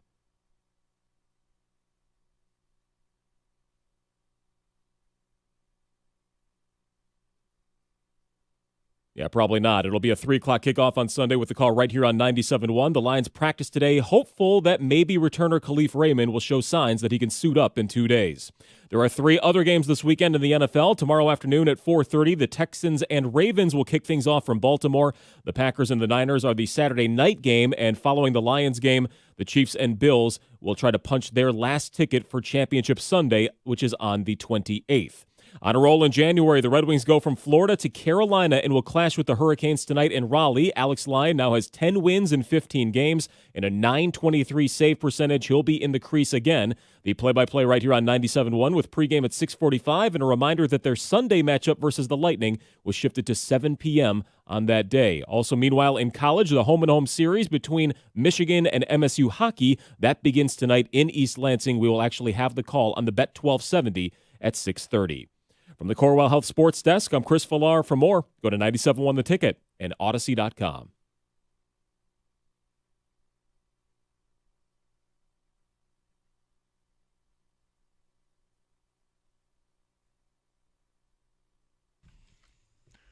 All right, Doug Karsch, Scott Anderson, 97.1 this ticket. The ticket on this Lions Football Friday playoff week here on 97.1 The Ticket. We get to do it all over again, and heck, who knows? Maybe we get to do it for 3 straight weekends, but we shall see. That's what we're hoping for. Lions taking on the Tampa Bay Buccaneers on Sunday. Lions a 2.5-point underdog, from what I understand. It's south of the Mason-Dixon line. That's where the line changes, apparently. Oh, gotcha. Lions a 6.5-point favorite, depending on who you look at. If you use the Karsh Casino or not. Well, I mean, that worked out well. It worked out the way I was intending. So let's talk about Baker Mayfield here a little bit. Definitely playing better football. The first time the Lions played Tampa, you spent the entire week leading up to the game just slaughtering Baker Mayfield. No. Like, to the point where I thought did he do something to you personally? Like, that stood out. That stood out. Well, I mean, it's not like he's been a good quarterback in the NFL to this point in his career. I mean, his quarterback rating starting off his rookie season, 93.7. That's something to build on. That's pretty good. Mm-hmm. Then it dropped to 78.8. Then it went up to 95.9. Okay, here we go. No, 83.1. And then he's done in Cleveland. Goes to Carolina, plays 7 games, 74.4. That sucks. Goes to the Rams. Stafford gets hurt. He plays 5 games, 86.4. That's no good. Goes to Tampa, competes for the job, wins the job, is average to start off, and then picks it up and ends up with a 94.6 rating. He was much better in the second half. And look, 28 touchdowns to 10 interceptions. That's a pretty good ratio. Threw for 4,000 yards. He was an improved quarterback, without a doubt, in the second half of the season. Lions handled him when he wasn't good. And when I was trashing him, it was because there was reason to. And then even after the game, of course there was reason to. I mean, Mike Evans was wide open on a play that would have been a long touchdown. Doesn't do it. Another player wide open on a deep pass. Can't hook up on him. He wasn't good. They tightened things up. They figured things out. He's playing much better football now. But he's going to face a different defense than he faced the first time around. Well, I'll say this, and you know, the performance last week, pretty good, and he did miss open receivers. Lions defense has to keep it inside and in front. Like, Don't let those guys, make them go the length of the field, and we'll get into the reasons why I'm making my pick today at 11:30. But defensively, I think this is another one of those games like that Cam Sutton play on 3rd and 1 where Puka Nacua got loose deep. You hate to say give up the 3rd and 1, but you kind of have to. If you're going to play that style, you can't let him get over the top. And you want to jump the route. You want to get the PBU on 3rd and 1. You want to force the punt. But then you make yourself vulnerable for what we saw. And Nacua took advantage. And these receivers are good enough that they can take advantage. Yeah, I mean, Sutton got caught peeking in the inside, and Nacua just, boom, gone. And Nacua it's one season in the NFL, and that kid looks like he is incredible. Got great speed, runs great routes, and catches everything that is thrown to him. He's really good. I mean, he's their Amon-Ra St. Brown, and runs deeper patterns. I like him. And you know what else he is? Out of the playoffs. He gone. You know who's really good? I saw this guy play twice against the Lions this year. He racked up like 400 yards receiving. His name's Justin Jefferson. He was absolutely amazing, making plays all over the place. Made plays all last year too. You know where he is? Sitting at home. CeeDee Lamb. Remember this play? Yep. Derek Barnes coming in. He's got Dak Prescott lit up. Somehow doesn't make the tackle. Could have been a safety. It's not. Dak gets off this pass. Vildor kind of trips as he's trying to cover CeeDee Lamb. CeeDee Lamb hauls it in and goes the rest of the way for a touchdown. Had like, what was it, 90-something yard, 92-yard touchdown pass. It was amazing, right? And he had like close to 200 yards receiving in the game. He was unbelievable. Oh, CeeDee Lamb's not playing anymore. He's out! I don't care. None of this matters. They're going to give up big plays. Well, I think it should matter a little bit, Gator, and here's why. You can't keep playing with fire. Okay, like, yeah, they've won those games. Those guys fire bad? Fire bad. Bad. Yeah, Sutton, we've seen it more than once this year where guys just kind of ran past him because he was maybe peeking the backfield, whatever it is. I'm with you, Doug.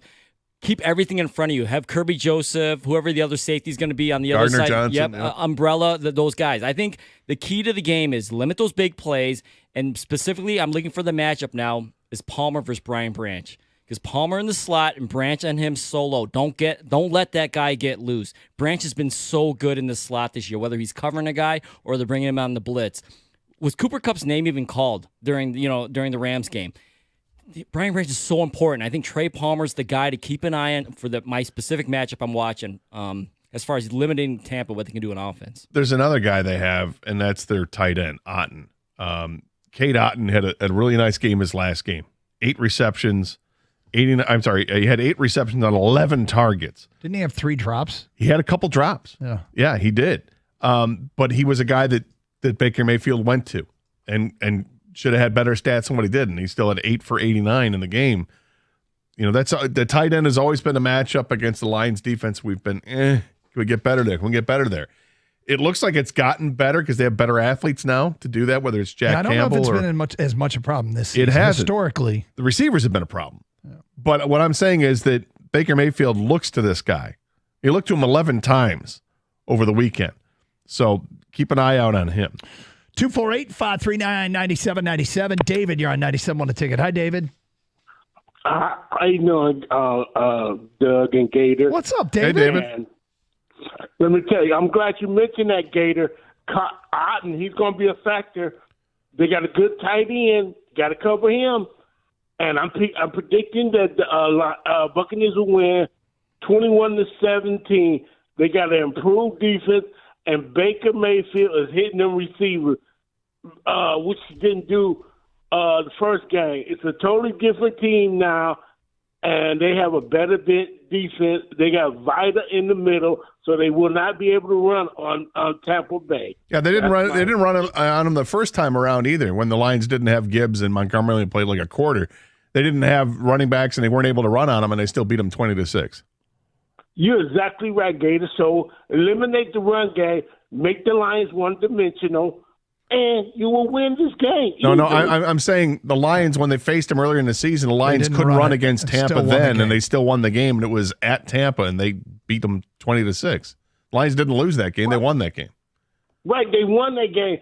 Despite not being able to run the ball, which is what you're calling for. You're saying Tampa's going to shut down the running game. They shut it down before, and they still lost. Okay, you're right. They're going to do it again. The better defense is even better defense. So no running game. You make Goff one-dimensional, drop back, and then that coach, like they did last time. He comes after he blitzes. He comes. Huh? He's not going to let Goff just pick them apart downfield. I like him. Yeah, Blitz sure. the Lions Goff, because Goff doesn't have any wheels. He can't take off and run. You easily win. I don't know if you know this, David. So when they faced off earlier in the year, when the Lions only had 40 yards rushing because Tampa did a great job, Jared Goff threw for 353 yards and 2 touchdowns, despite the fact that Tampa was blitzing all the time.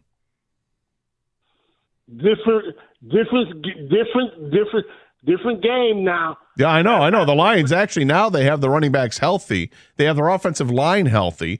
They have James Houston coming into the fold. They have Melanfano who's emerged. They have C.J. Gardner-Johnson who's playing. You're right. It's not the same game. Lions have a lot more guys coming back. C.J. Gardner, he hasn't played in what? How many? About 6 or 8 weeks? Well, like 5 days. Yeah, he played last Sunday. And before. He was getting burned. The defensive coordinator was yelling at him for getting. Okay. Who won the game? Who won the game? Who won the game last week? That's right. Yeah. And who won the game the week before? Who won the game the week before? Yeah, you play Minnesota, but the quarterback. Right, but they got torched by the receivers against Minnesota, but they were able to handle it. The quarterback threw for 300 yards, a fourth and lost. Lost. This is the part you're not understanding. All this can happen, and they still lose. Your secondary is terrible. Yeah, and they continue to win. It's amazing. You're not going to win Sunday. Why? Well, let me tell you this. Your coach, Dan Campbell, they're going to be at the fourth quarter. Going to be at Tampa Bay 40. It's going to be a 4th and 3, and he's going to go for it, and he's not going to succeed, and that's how you're going to lose the game. Okay, thanks, David. Thank you, David. You didn't miss that? Haven't heard from David in about a month, at least. Well, let me start with this. I was a little worried about David because we haven't heard from him so long, but I look forward to hearing from David again in the future. Yeah, as bad as his secondary is in his eyes, that last game against Tampa, I mean, I recognize it's different. I think Tampa's better now.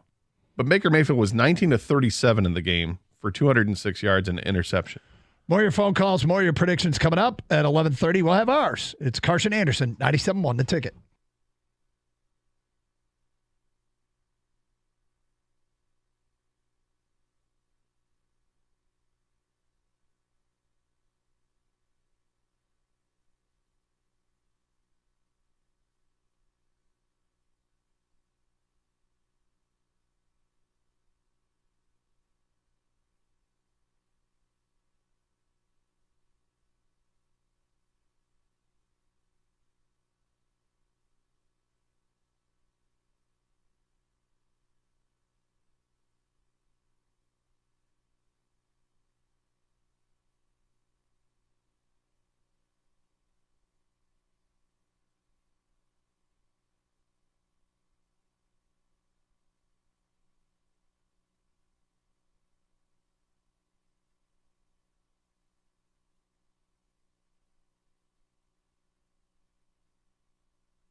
Friday, Carson Anderson show. Feels like a Lions pregame show.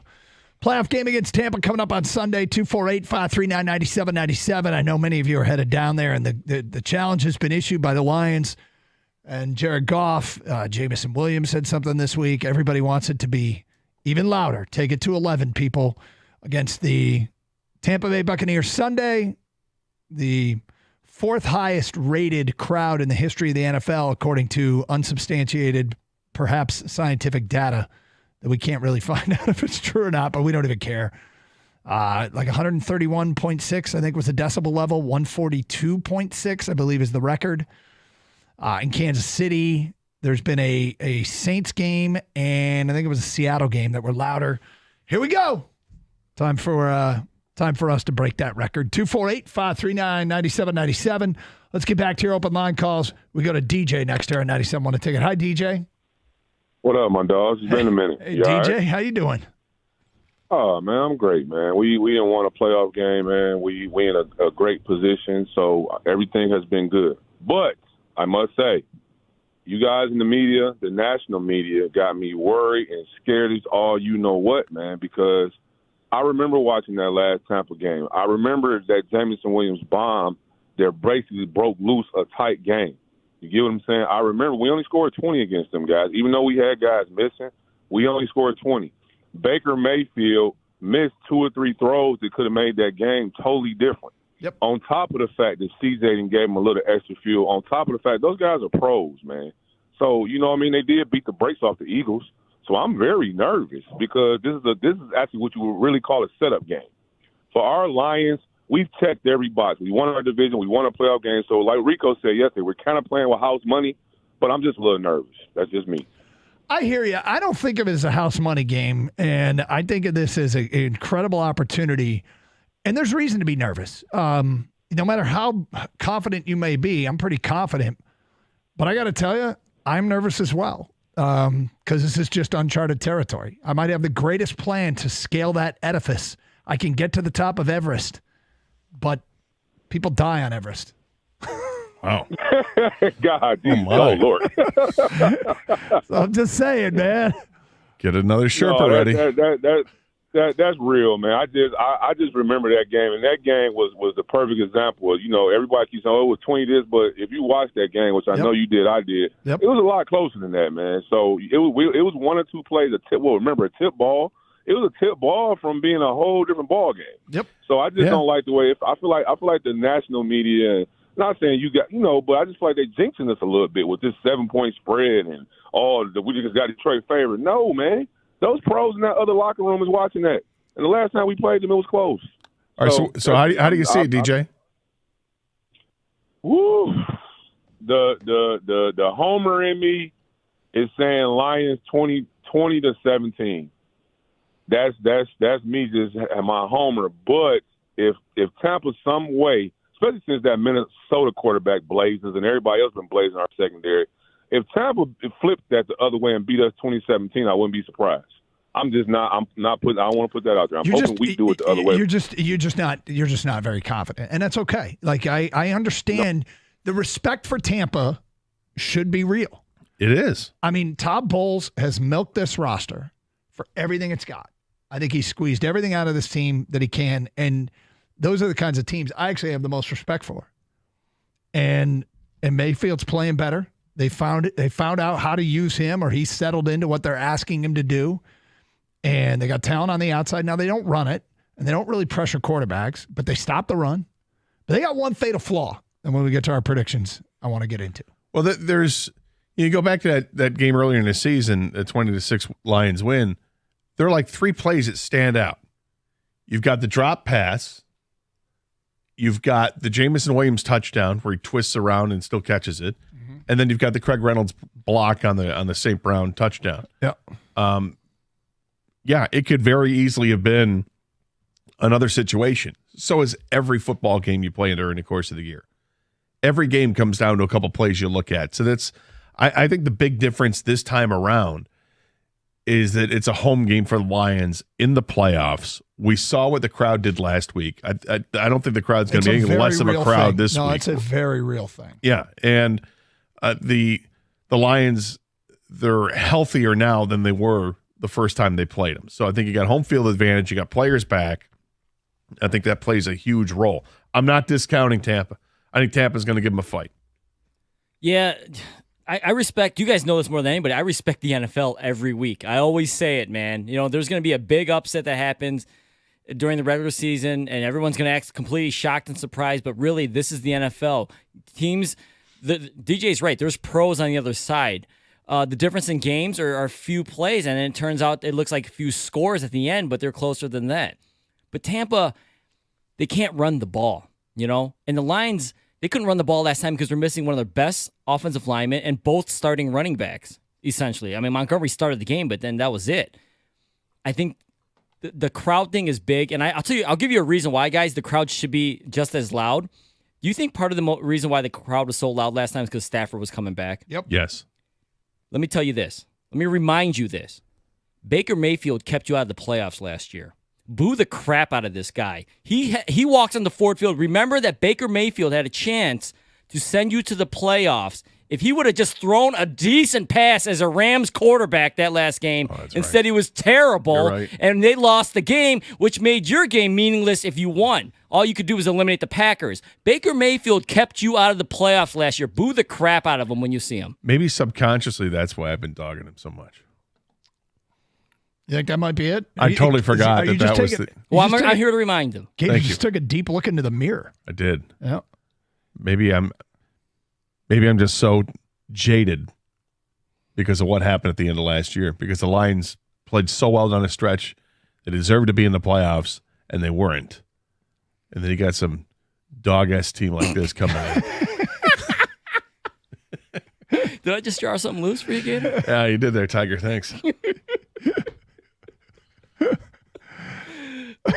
He was so bad, Baker, right? We needed him to be good one time. Just one play. Just one play. No, I'll save it for the second half of next year. Yeah, I really appreciate you getting good now. Thanks. Jerk. Excellent point. 248-539-9797. Bill is next. Hi, Bill. Hey, how's it going, fellas? We're great. All right. First time caller. Well, thank you. Yeah, I'm calling to get my predictions on the game. I got the Lions winning 34-19 for a simple reason is I have Goff slinging the rock all over them. If you look at it, Tampa Bay's pass defense is ranked 27th in the league, and they're awfully terrible on the road. Well, I think as a team, I think they were 5-4 on the road, but I don't know what the passing numbers were. No, I mean I'm not meaning their record. I mean their pass defense. They're not very good on the road as a pass defense. I guess that's. I mean, again, if they're winning games, that doesn't matter. It's like the Lions' pass defense lately has been atrocious, but they're winning games, so it doesn't matter. You know.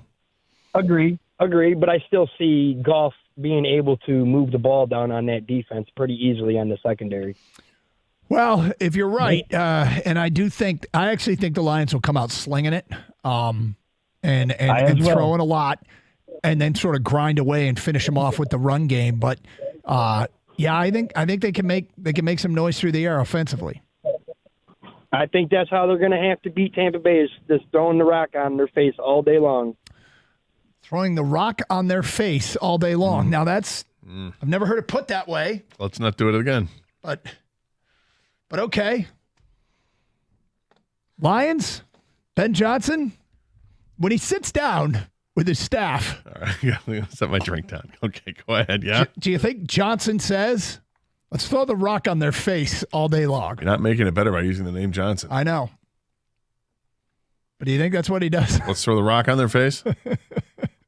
I love it. 248-539-9797. We go to Matt in St. Clair Shores. What's up, Matt? Nice. Hey, happy 15th anniversary, boys. This is a great way to celebrate it. I've got 31 Lions, Buccaneers 23. I really think that this is going to be the Jahmyr Gibbs game. He's a great way to counter the blitz. You know, him in that swing pass we've been trying to hit all season with him out of the backfield that Goff took so much heat on earlier this season. Devin White comes in or Levante David's going to come in on the blitz. They're going to vacate a spot, and Jahmyr Gibbs is just going to be right there to catch the ball. So I just think it's just going to be a Gibbs day all day, and so I just think it's going to be a huge Lions victory. Yeah. And then for the defense, I kind of take this back to like the Jordan rules almost. Like you can pick a guy in your offense who's going to go off, be it Jefferson or Lamb or Puka last week, but nobody else is going to get theirs. And we're just going to punish the rest of your team. And it was like that bend but don't break kind of defense. And I think we're doing the same thing now is, we're letting one guy go. But, we have a really good red zone defense. So that's great that they could do these 50, 60-yard plays. But when it's in that red area, they're not converting. They're kicking field goals. So I think it's just going to be – I think field goals are going to make the difference. I think the Lions are going to convert the touchdowns, and the Bucs are going to kick field goals, and that's what's going to be the difference in the game. He might be onto something. We'll get to our predictions today at 11:35. Phone calls, feedback. Carson Anderson, 97.1 The Ticket.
That's Baker Mayfield talking about C.J. Gardner-Johnson's scouting report where he said, boy, they got some good receivers. And he included Russell Gage, who hasn't played, but also added, if only they had a good quarterback, which is, I could see why Baker would use that as some sort of fuel.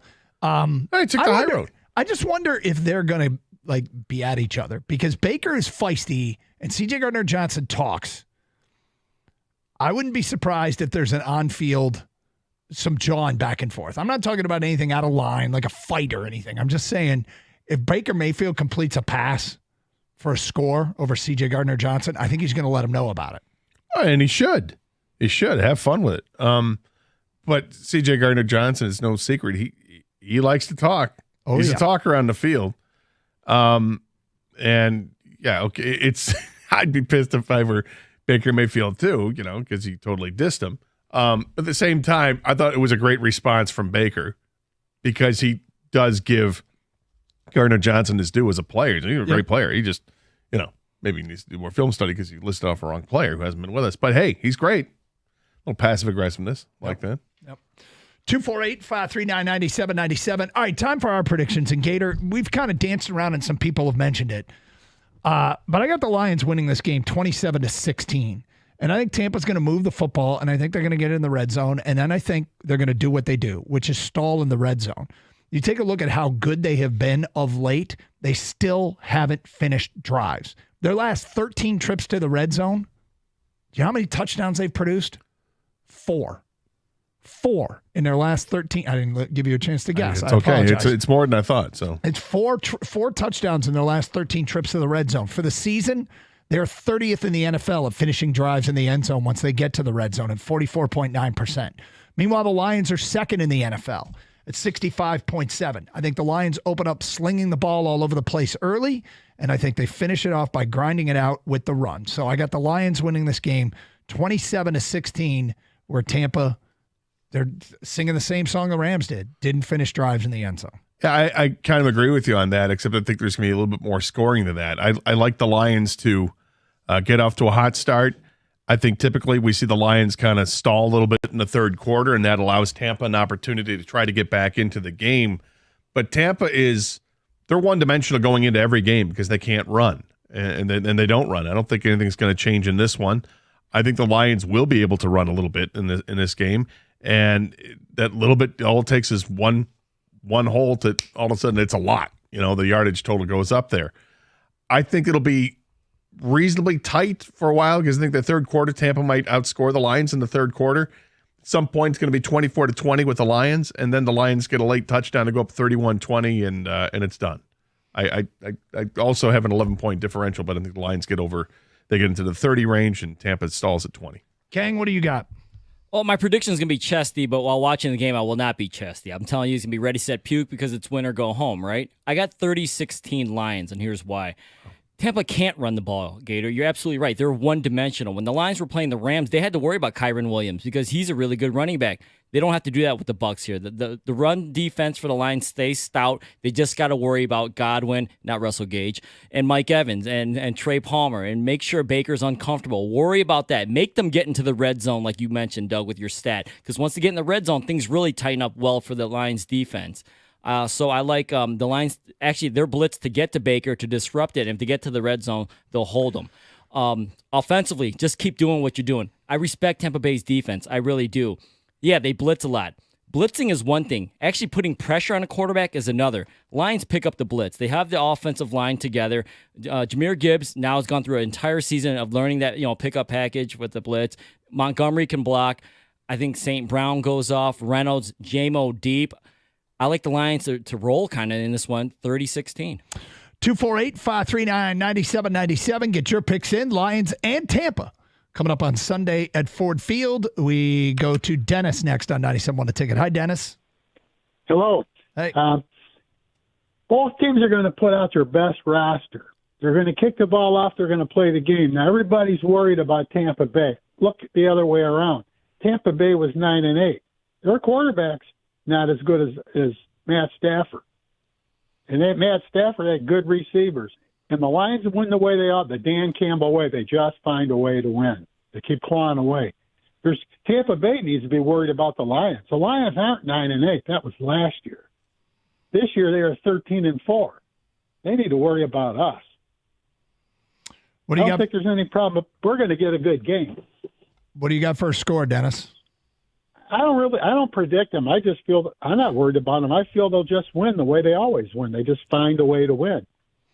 They're tough. Thank you for your phone call, 248-539-9797. Just win. Greg is in Dearborn and next. What's up, Greg? Hey, guys. With my prediction, but I just want to address caller David earlier. I love when he rings in. It's the best. Yeah. It's great entertainment. Well, but I'm always Gator, curious to see. I'm always curious to see how he's going to dog Dan Campbell next, or Brad Holmes. or Brad be Holmes. homie. Yeah. But I think I'm not telling you to do your job, Gator. But I think the tack to go with him is either a mix of like bless your heart, or when Doug gives us the Jim Halpert look on the Twitch feed. I think that's the best way to address when he calls it. And that Kane, that was awesome. That's so great. That's a great reason to boo Baker. But like, what about the fur coat people? Like, what's for them? Like, how do we need get the fur them to coat boo? people? Look, you fur coat people that can afford these tickets. There's an expectation on you. Okay, you're there to impact this football game. You're not there to be seen. You know, here's something else to keep in mind for the fur coat crowd that's going to show up to the game. Mm-hmm. They can be awkwardly loud. You know, like, because they haven't been there before. They don't know, and all of a sudden people are cheering like, "Oh, yay!" Like cheering for nothing. Yep. But it's cheering, and it can be loud and piercing, and maybe that gets the scream the like DB up. like Jason Voorhees has you in the crosshairs, and it's about to go down. Like, that's how you got to treat this game. Oh no! All right, well, that's the third monocle I broke today.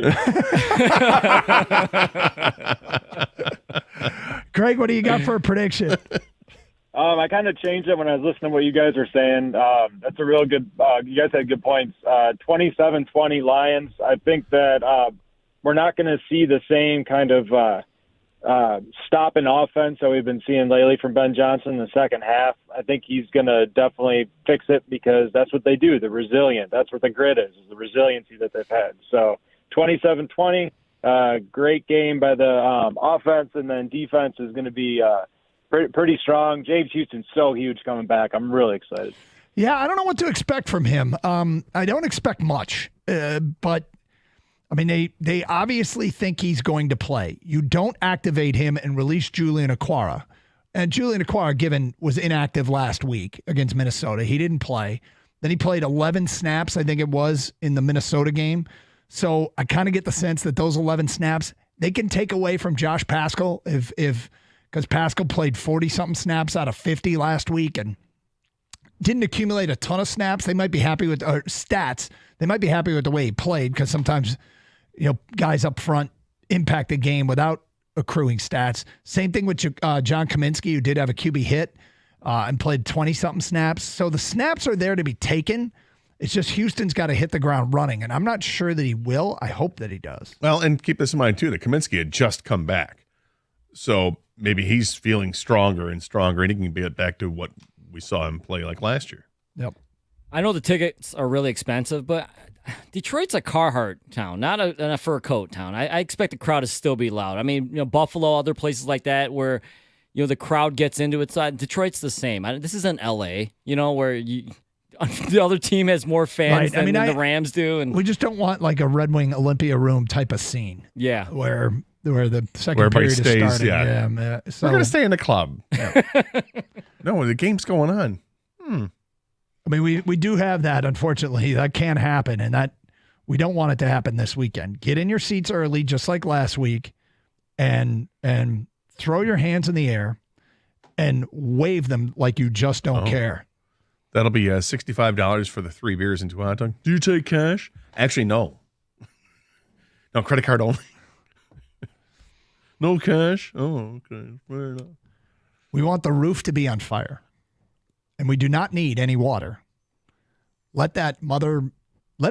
Wow. Let it burn. Oh, look at you. 248-539-9797. More of your phone calls and feedback coming up. Carson Anderson, 97.1.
I think this is great. At this hour, the Detroit Lions have tweeted out the following. It's an edit. Picture of Ford Field with the light show going on inside from last Sunday. And then in big numbers, it says 133.6. And underneath it says Ford Field decibel record. And the caption on the tweet is, think you can top this Sunday? I believe I just retweeted that. Well, there you go. People can check it out at Doug and Gator 971. You believe you did, or did you? I did. I just want to make sure if I had retweeted it, it didn't. The exact same thing? Yeah. Did you retweet it? I did not retweet Okay, good, because it would have canceled each other out because we have the same account. By the way, Kang, what do you got this week on the podcast? What's the latest on Kang Collects? Oh, I just interviewed a local card shop owner in Clawson. Okay. And he's got a great shop. We talked about, new product coming in for 2024 here, what's hot. New NFL product, guys, and how C.J. Stroud is not only lighting up on the field, he's lighting up in the hobby as well. Everyone wants C.J. Stroud rookie cards. Do they really? They do. I bet, yeah. No, Rookie season like this. Football quarterbacks drive the football card market. So if you have like a really hot class, or at least one guy that's like as good as C.J. Stroud's been so far, it really is, the hype and all that stuff comes with it, you know. Okay. But thank you for asking. Kang Collects on Odyssey or Apple or Google Play, wherever you get your podcast. Kang with an H, K-H-A-N-G. Yeah. Thank you. Did you buy any Richardson rookie cards? So I bought one box of this year, 2023, I guess it is, right? And a box of what? Football cards. Just one which box. brand? Prism, NFL Prism. It's kind of Okay. expensive, but I bought one more affordable for myself. And I pulled 2 Anthony Richardson cards, so I don't have to specifically go out and find them, because you guys know I'm big on Anthony Richardson, of course. I pulled a jersey card of his and a colored rookie card of his. So, yeah, put those away till next year when the hype really comes up. A-Rich, man. AR5. You are a big fan. Big fan. 248-539-9797. Let's get back to your phone calls when we go to Zeke in Detroit. You're next. Oh, boy. Zeke, are you there? Yeah. Can you hear me? Yeah, Zeke. Hey, how y'all doing, man? Zeke here from Detroit. So I just want to call, man, and talk about this game, man. I am not worried, not one bit. I knew the Lions was going to win their first playoff game and win a division the way they ended last year. I bought me 2 season tickets. I went to the first playoff game. I was not worried. I begged to get Stafford because I wanted him to come here and lose, because he was here 12 years and didn't win us a playoff game. I was excited about that. I watched how we played Tampa Bay last year. And Detroit is just a solid team, fellas. We got a run game. We got a passing game. We got weapons. We got a great coach. We got a good, accurate quarterback. Those are the things that win you football games, and we playing at home. Look, let's go down there and be excited. This is a dub. I'm looking past them. I don't care what nobody say. Wow. We winning this thing hands down. Give us a score, Zeke. Score 27-19, the Lions. Well, after all that, I would have thought you would have said something like 27-0. That's a little bit closer. The way you built that up, that's a little bit closer Oh, come than I on. was Zeke's expecting. he got to win by 8 and then driving down to the 1 yard line and taking a knee. Exactly. There you go. Thanks, fellas. Have a good one. All right, thanks, Zeke. I mean, didn't you think he was going to pick like a blowout? It's chesty enough. 27. What do you say? 27-19. Yeah. Yeah. It's a cover. 248-539-9797. Zach is in Ann Arbor, and he is next. Hi, Zach. Hey, guys. How you doing? We're great. Thank you. Great. Well, I want to talk about 2 things. Obviously, I want to talk about this game. That C.J. Gardner-Johnson quote, I feel like it's misrepresented right now by sports media. You know, these dudes, CJ, GJ, it's very easy to tell when he's talking smack, right? He's very upfront.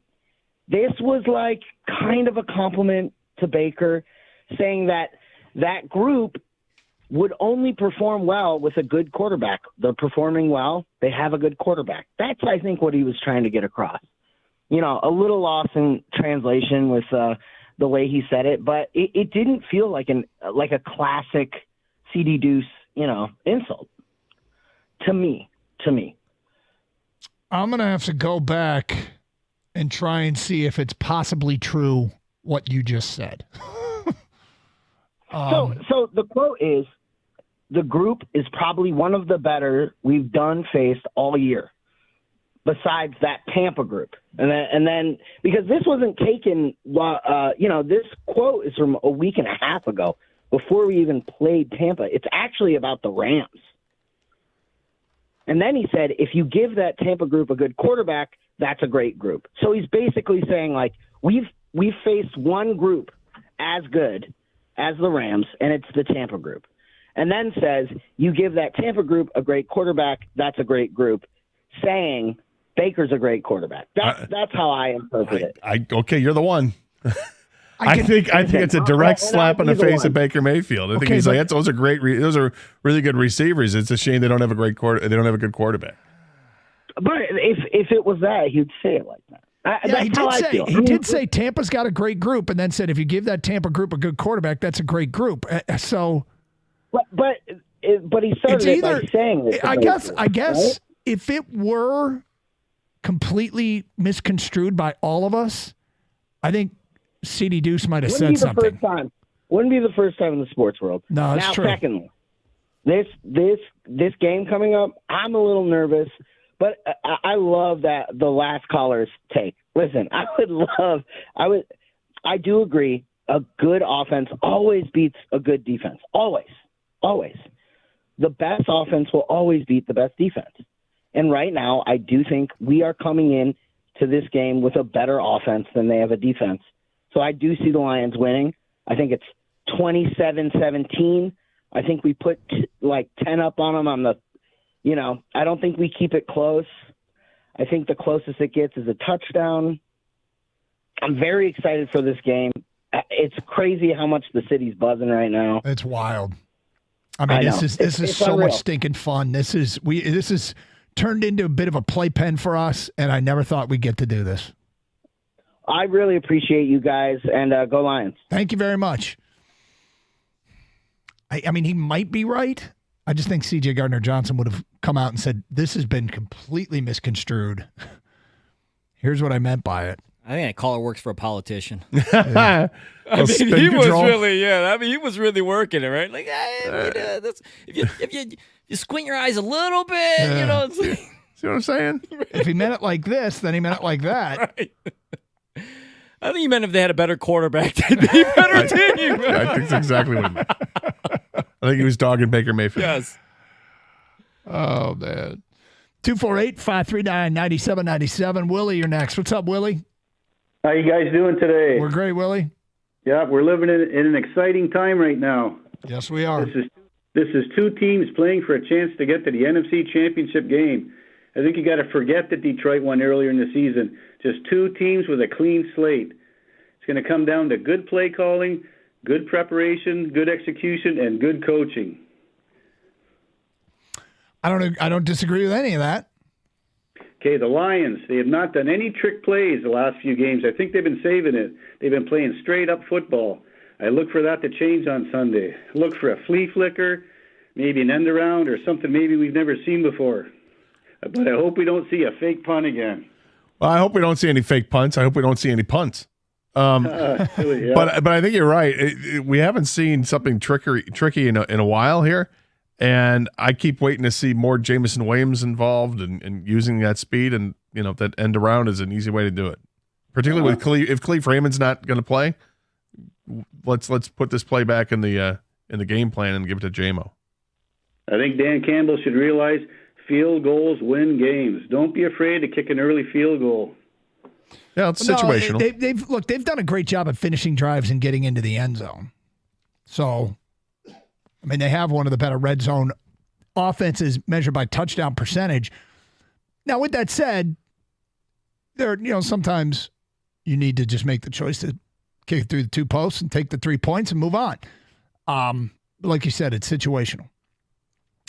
It was field goals that won them the game last week, holding the Rams to field goals. I think it's going to happen again.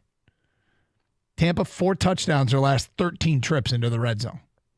248-539-9797. I mean, that is often the result of not being able to run the ball, and they aren't a great rushing team.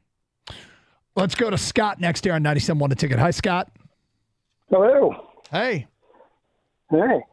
I just want to say that I was around for the 91-92 season, and the confidence level of the fans is way different than it was back then.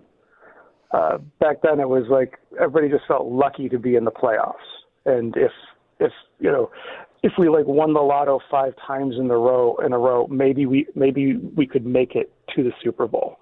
But it's so different this year. I don't know. I remember back to that time too, but I think Lions fans really liked that team that they had then because Barry Sanders was, entering the prime years of his career. They had a lot of really good players on that team. They had just destroyed the Dallas Cowboys, and then obviously things went awry against Washington in that next level game. I think they were pretty chesty back then.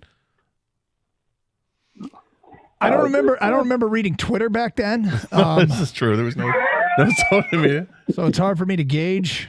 Did you get text messages from your buddies telling you about how good they felt? No, I didn't. No? I didn't have any friends. But yeah, that might. I don't really remember what it was like, how the fan base was feeling. The fan base loved Barry so much. Yeah. And going to the playoffs didn't feel like such an incredibly foreign thing. No, it's like expected because, we got this great player. Let's ride it. Yep. And they did. It's Carson Anderson, 97.1 The Ticket.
Taking your predictions today. If you missed it earlier, I got the Lions winning 27-16.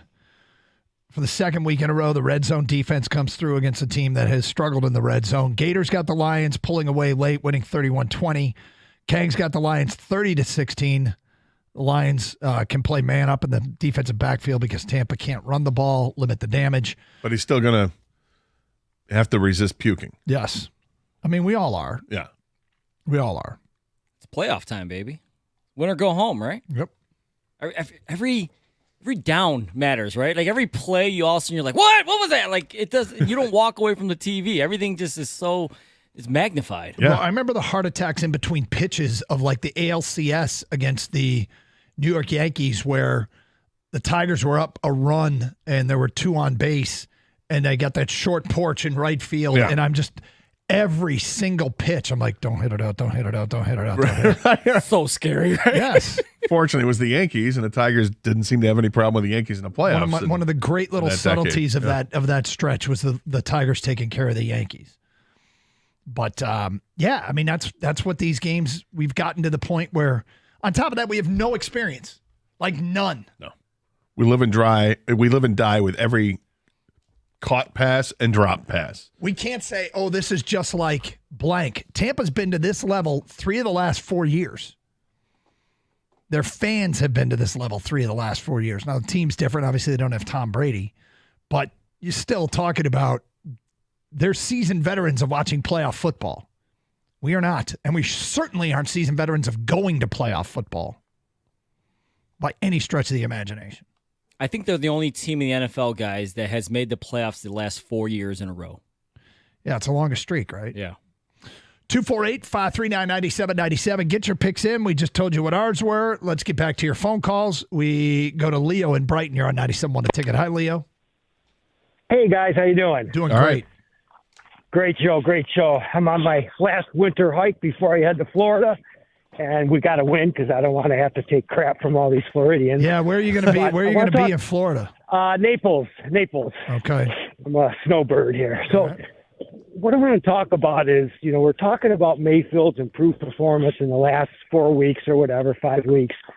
I've been watching all the replays and watching him. And what I've noticed is maybe it's a non-factual observation or just perception, but his improvement is when these guys his receivers are getting huge separation. You see these balls he throws. I think any quarterback can make those throws. I haven't seen many, if at all, him threading the needle like Goff. So I just don't think he knows how to, or he's confident to throw in this tight coverage. So I think you guys talked about it before. We get the linebackers to cover these guys in these 10-yard routes, and then the corners pick these guys up on these 10 to 20-yard routes.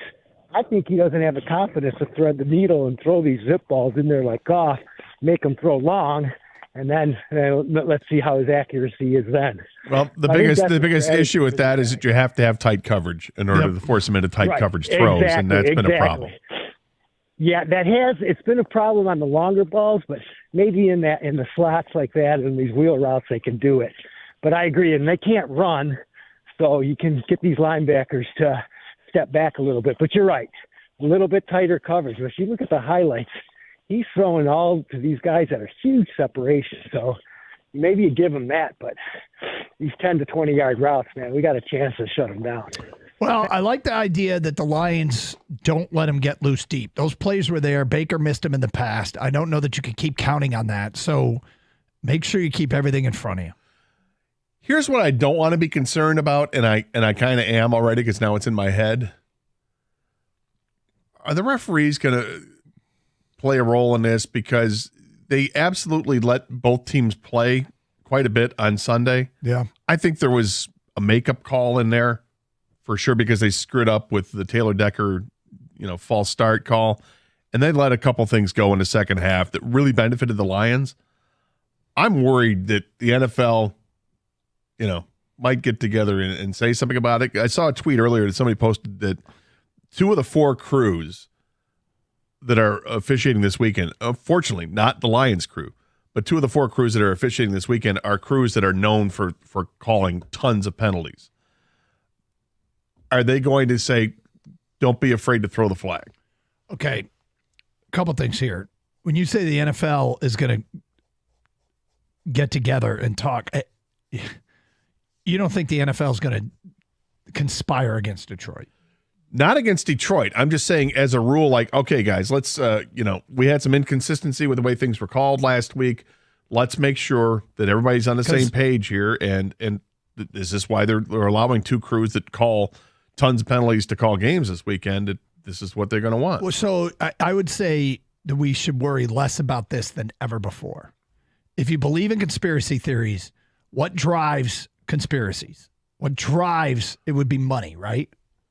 And well, it's not. I don't think it's a conspiracy if there are penalties to be called. I'm saying if you believe in conspiracy. Okay. So I'm not saying you're saying that, but for people who do, keep this in mind. The Lions game against the Rams was the highest rated game, the highest rated primetime TV show since Super Bowl 57 or whatever it was. It's the highest rated in quite some time. So the league got a huge number. And when you break it down, it wasn't because Rams fans were watching, because they don't. Right. And so it's Detroit fans and other. So you're talking about a team that has turned into a ratings draw. So if you're a conspiracy theorist out there and you think that there has been conspiracies against us, this is reason to believe that that this would work for us. Now, I don't believe in any of this crap. And I don't believe that there's any effort to change anything based upon what happened last week. I don't believe that they've assigned these crews for that reason to throw more flags. I don't buy any of that stuff. But with that said, if you believe in it, there would be more fuel to believe that this is going to work out to your benefit than against us. But now I know you're not saying you don't think it's a conspiracy. You think they just might have. No, I think that they might decide we're going to call penalties this week, and they wouldn't be phantom penalties. Like, you could have called penalties last Sunday night, and they didn't. No. Just saying. Well, it's true. 248-539-9797. Let's go to Michael in West Bloomfield. Hi, Michael. Hey, Happy New Year, fellas. First call of the new year. Well, thank you for calling. Hey, no problem. So, score of the game is 31-12. The defense is going to stymie Baker Mayfield in the red zone. No touchdowns, 4 field goals. Lions win, running away. But here's the deal. Tampa's defense is very stout. I mean, they're 3 linebackers. Vita Vea is no joke. And they got Antoine Winfield Jr. in the backfield. So they got players. Yeah. But our offensive line is healthy. They haven't seen the full offensive flow that we're about to give the Buccaneers. And I would like to address our friend caller down in Tampa. What was his name? David? I can't remember the first one. Joe, maybe? Yeah. So caller from Tampa, you can bless our hearts all you want. makes us know never mind, because the Lions are about ready to open a big can of whoop ass on the Buccaneers. So I just wanted to put that in Southernese for our friend down there. So he can understand. Tampa. Yeah. Well played. Exactly. And I've been off and on this week, fellas. Have either of the Martins checked in? We had one call earlier this week. It was Chaldean Martin, right? I think so, yeah. Yeah, Chaldean Martin. Okay, that's cool. I just, I expect to hear them almost every day. So it's like, wow, they've been very quiet considering the success and they're so chesty. Well, Albanian Martin especially, right? Albanian Martin for years has been predicting great things for the Lions, and he's been wrong year after year after year. But undeterred, he moves forward every single time and predicts big things. Now big things are happening. Where the hell is he? Busy, man. He is. These guys are busy. One of them's a hairdresser, right? Yeah, and the Busy. other one does like Christmas lights, amongst other things, I think. Busy. Yep. But the Martins, yes. Albanian Martin and Chaldean Martin, who... And now they're like walking in lockstep. They are. One's a little chestier than the other, but... Chaldean Martin has Chaldean come Martin's around. come around. Yeah. He likes his team. Yep. The Lions, man, uniting people. It's what they do. They brought the Martins together. That's a shirt. The Lions, bringing Martins together since 2023. I like it. 248-539-9797. All right. Coming up, we're going to take 10 texts. Oh. Yep. Be prepared at 12:24. It's Carson Anderson, 97.1.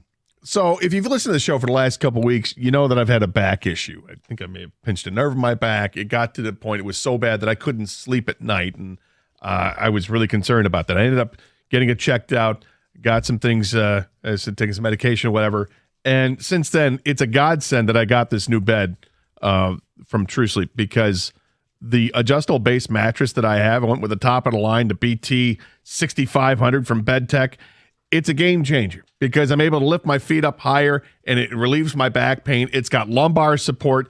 This thing is absolutely amazing. I'm getting restful sleep. I'm feeling better and I'm on the mend. And I think this bed has really helped me out. Check out True Sleep Mattress Store. You're going to want to go. It's Michigan's largest Helix mattress dealer.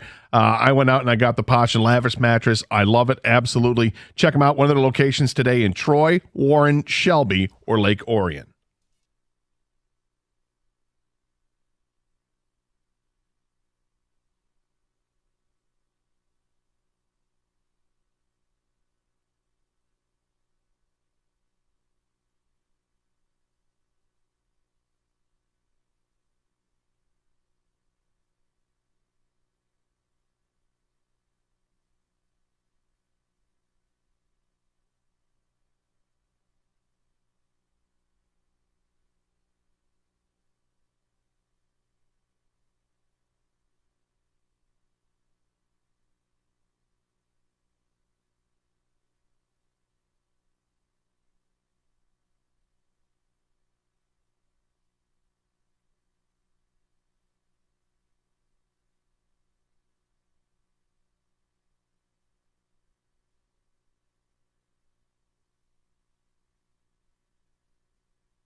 Doug Carr, Scott Anderson, 97.1 The Ticket. Open lines, 248-539-9797. A reminder, you can stream the show with the Odyssey app. Download it for your mobile device today, AUDACY.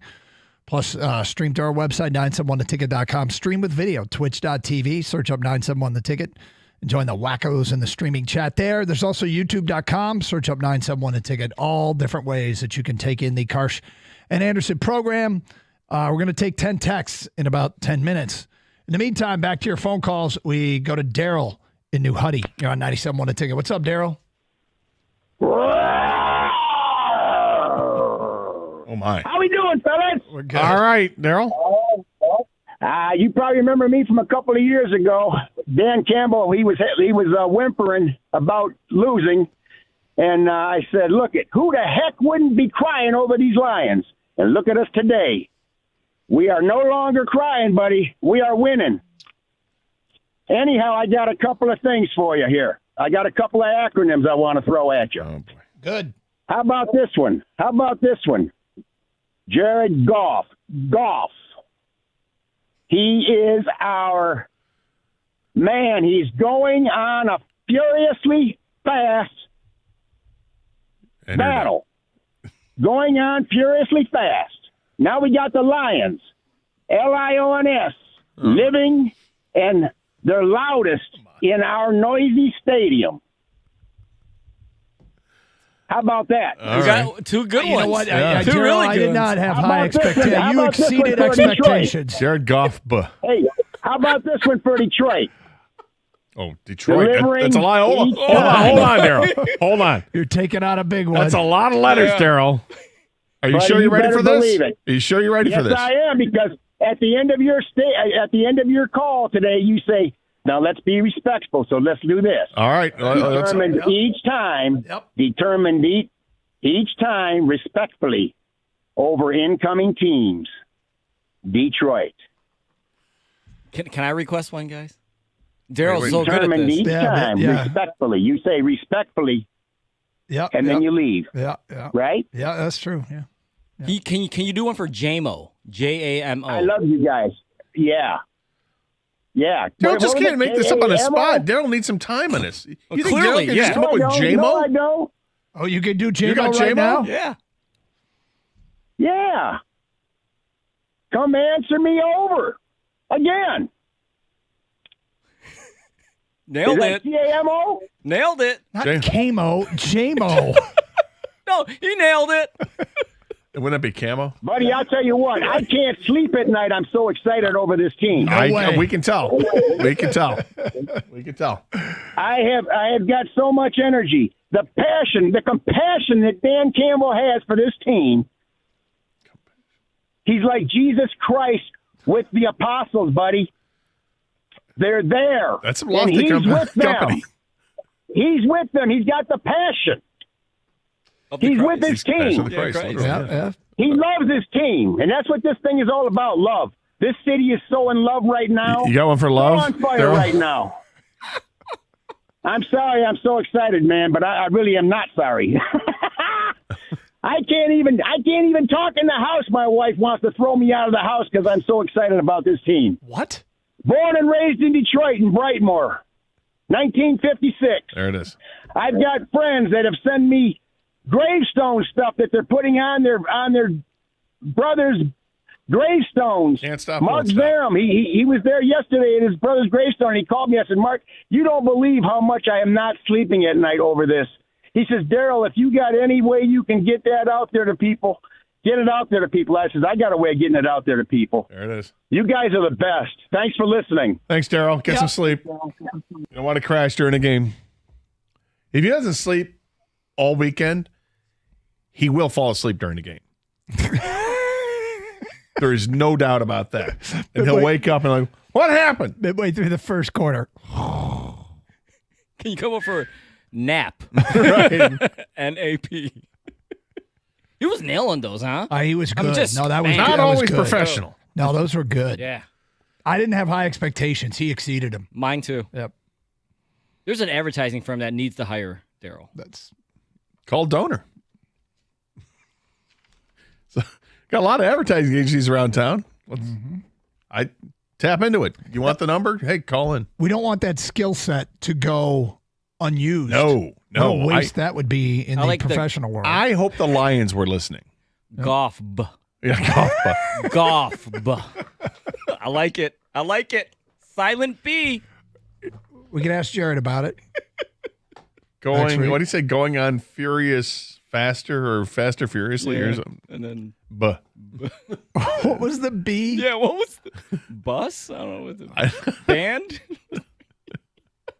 Bunyan. I don't know. But it was golf. But that just happened. It did. Yeah, that happened.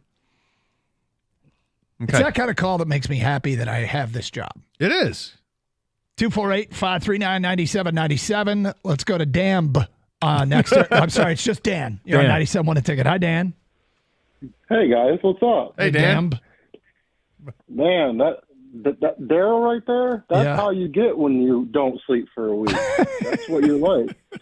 You're just wired. You're so tired, you're wired. I'm just glad he wrote that stuff down ahead of time. Despite the sleep deprivation, he was ready to go. Yep. You know? I want to be like that. I want to be like that someday. You gotta work hard for it, Dan. I'm not sure it's possible.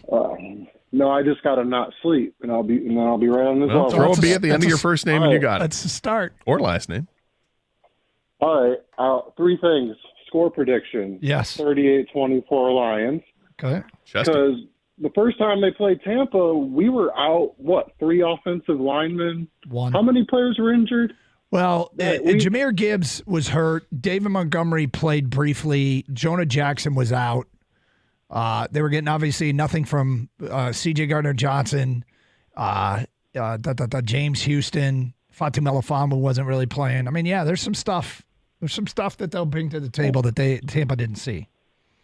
I just got a feeling this is going to be a lot of offense in this game because Tampa they're playing in a dome. So that, like, Mike Evans is probably going to torch us a little bit. I'm not looking forward to it. But there is one thing I want to add, and this is going to sound crazy. You're not going to want to hear this, but it's true.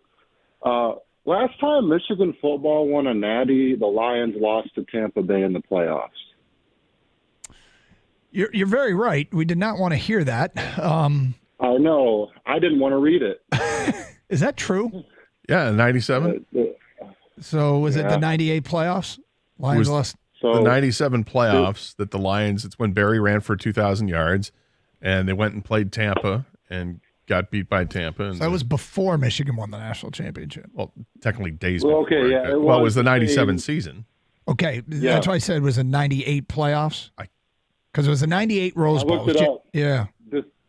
The playoff game was like late December. Really? Because I looked it up. I had to look it up. I wanted to be sure before I told you this. No, I guess we can confirm it here. I fact checked myself so that I wouldn't be. Yeah, December 28th. They played a playoff game in December. So yeah, it was. It was before Michigan won the national championship, but by a couple days. Yeah, so it doesn't count. No correlation doesn't count because it was before. This is after. Right. Well, this is after. If I were your account. Doesn't count. Yeah. It's funny because I just brought up the Lions playoff history. You know, and the first thing it says is wild card Sunday, January 14th. LA Rams win. And then underneath, loss, win, loss, That takes us back to 1957. That's pathetic in so many ways. It really is. There were only that few of playoff games, and then they were all losses. It's pathetic. Just pathetic. By the way, Jerry in St. Clair, he just texted us. He wants Daryl to do Melifonwu. And something tells me he would nail it, guys. He would nail it. He would not. He would not back away from that challenge. Daryl has never lost in crossword. No, probably not. I need a 5-letter word. Name of a quarterback starts with G. Golf. Meet every liquor in Northville for Onwu.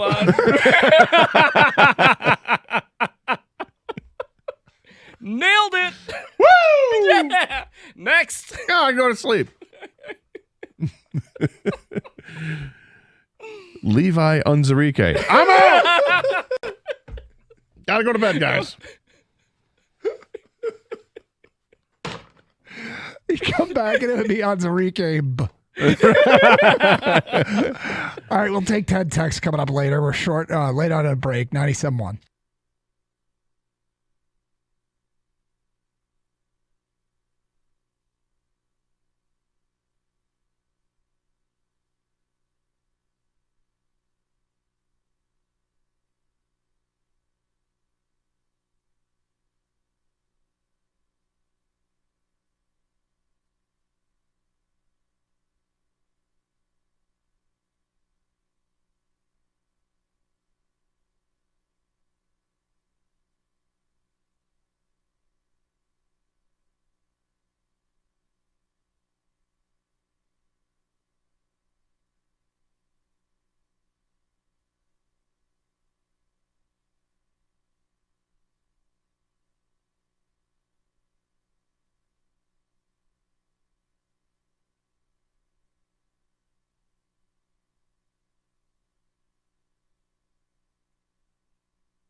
Doug Carr, Scott Anderson, 97.1 The Ticket. Open lines 248-539-9797. Lions taking on Tampa Sunday. This is our pregame show. Because the game we are moving in on, 50 hours till kick. With that said, Gator, what do you think of the hat today? You like the hat? Yeah, no, that's a solid hat. Yeah. Solid Lions hat. It's face me a little bit more so I can see it better. Okay, yeah, it's just the Lions, the new Lions logo, lion on a blue hat. It's good. You can check it out if you watch on twitch.tv, search up 971 The Ticket or youtube.com. Do you know where I got this hat? Did you get it from a Blind 47 brand 47? No. Well, it was the mystery box. Yeah, that's what that's what it was. We did the mystery box thing where they had this deal for like $19.95. You could get a T-shirt and a hat. Yeah. And it was it 47 brand? Yeah, it was 47 brand. Good job. Well, I can read. 47 brand, and it was just called the mystery box. So we were like, this is kind of fun, but they wouldn't tell you what you were getting. And so no, you would just give them your size, and then they would for the T-shirt, and then they would. Didn't you get a Houston Astros T-shirt? I did. Yep, and a Pittsburgh Pirates hat. Yes.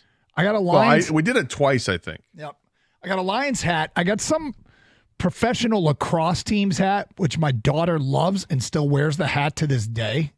The Rattlers. And God, when Theo Ratliff played for that was early in our era, and I was like, this partnership's never going to work. This stupid rattle thing. 18 years later, Doug. Yep. Well, if Theo Ratliff had stayed in Detroit, we had no shot. And then, do you remember somebody got the Lexington mustache?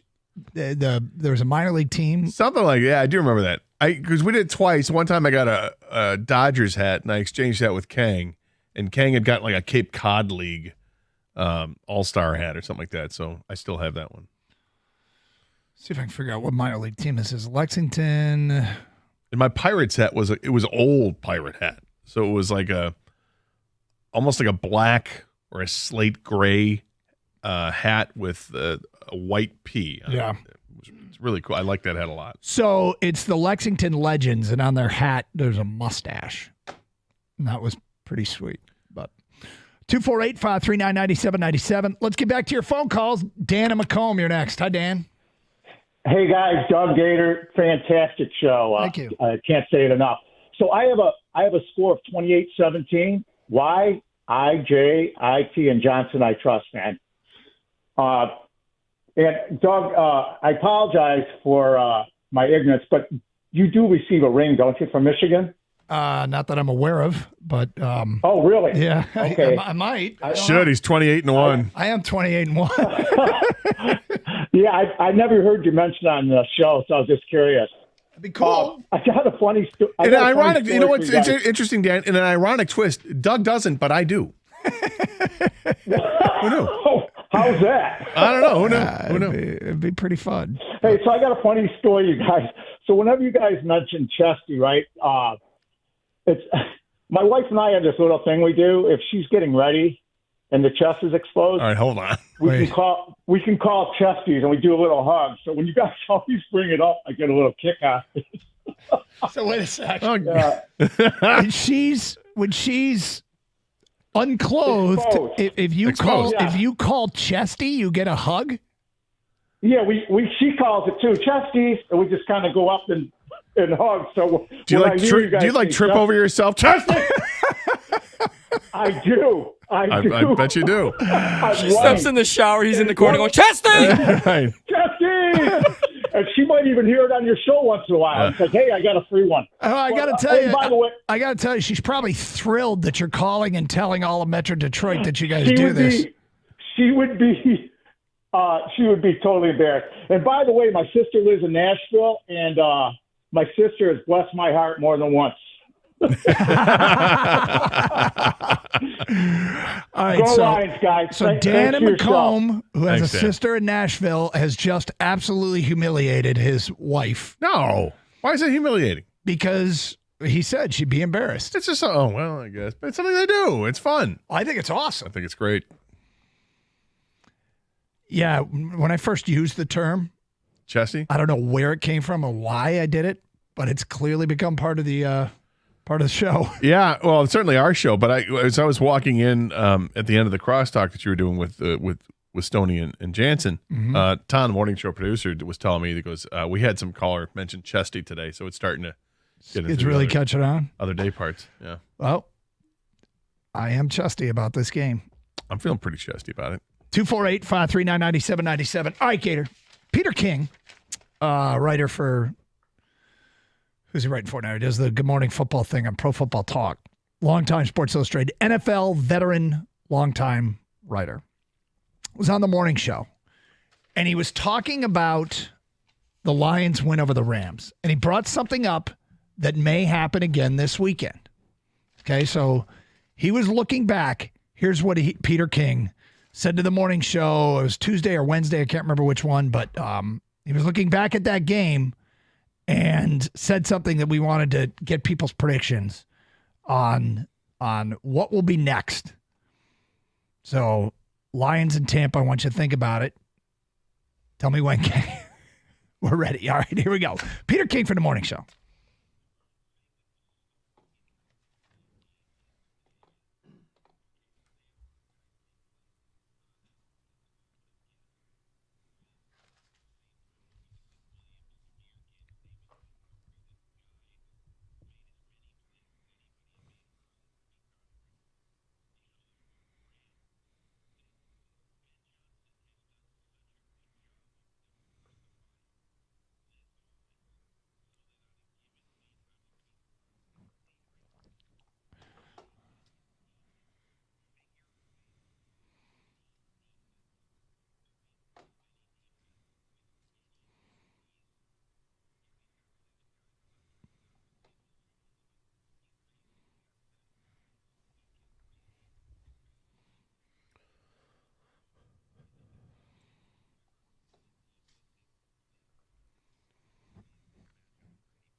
All right, so we're not going to limit this to offensive players, but who is your who would have guessed guy that steps up and does something that we're talking about on Monday? We know who the stars are, so we're looking for the outlier. Who is the outlier that you got a hunch or you've got more than a hunch, you've got a reason? We'll take the first 10 texts right now at 248-539-9797. And remember to sign your text. Who's the outlier, the who would have guessed guy that you think will make a play this weekend for the Lions against Tampa Bay? So call your shot here a little bit.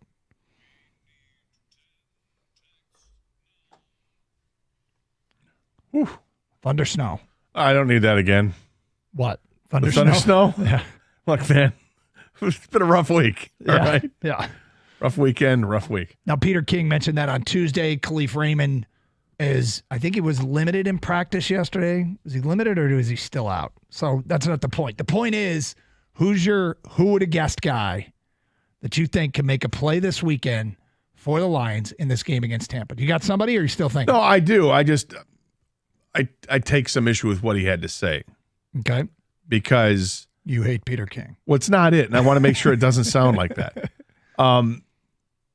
I think this is an example where Jared Goff doesn't get enough credit.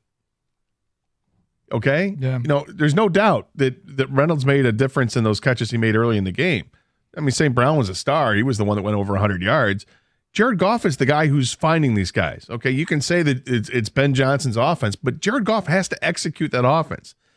And as great as that catch was, the throw was better. You're talking about the first catch, the crossing route. Yeah, early in the game. I mean, Goff needs to get credit for this. He's finding these guys and he's completing these passes because he's accurate and on time. I want him to get the credit. Now, as far as the question's concerned, I'm down with a question. Okay, I just wanted to bring that point up. I think Goff needs to get more credit. 248-539-9797. First 10 texts, we'll read them on the air. We'll tell you who would have guessed guy is. It's Carson Anderson, 97.1 The Ticket.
All right, Doug Carr, Scott Anderson, 97.1 The Ticket.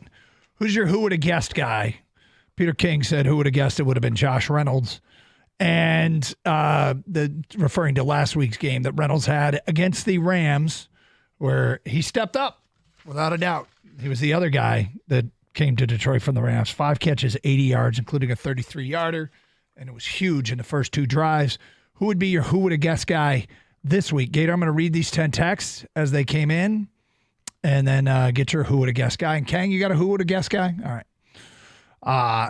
Rafi B in West Bloomfield says Brian Branch, pick 6. I don't know if he would quite. I mean, he's pretty well respected, but pick 6. Rick in Sterling Heights says my outlier is Donovan Peoples-Jones. James in Huntington Wood says Josh Paschal. Bruno in Dearborn says Jack Campbell steps up.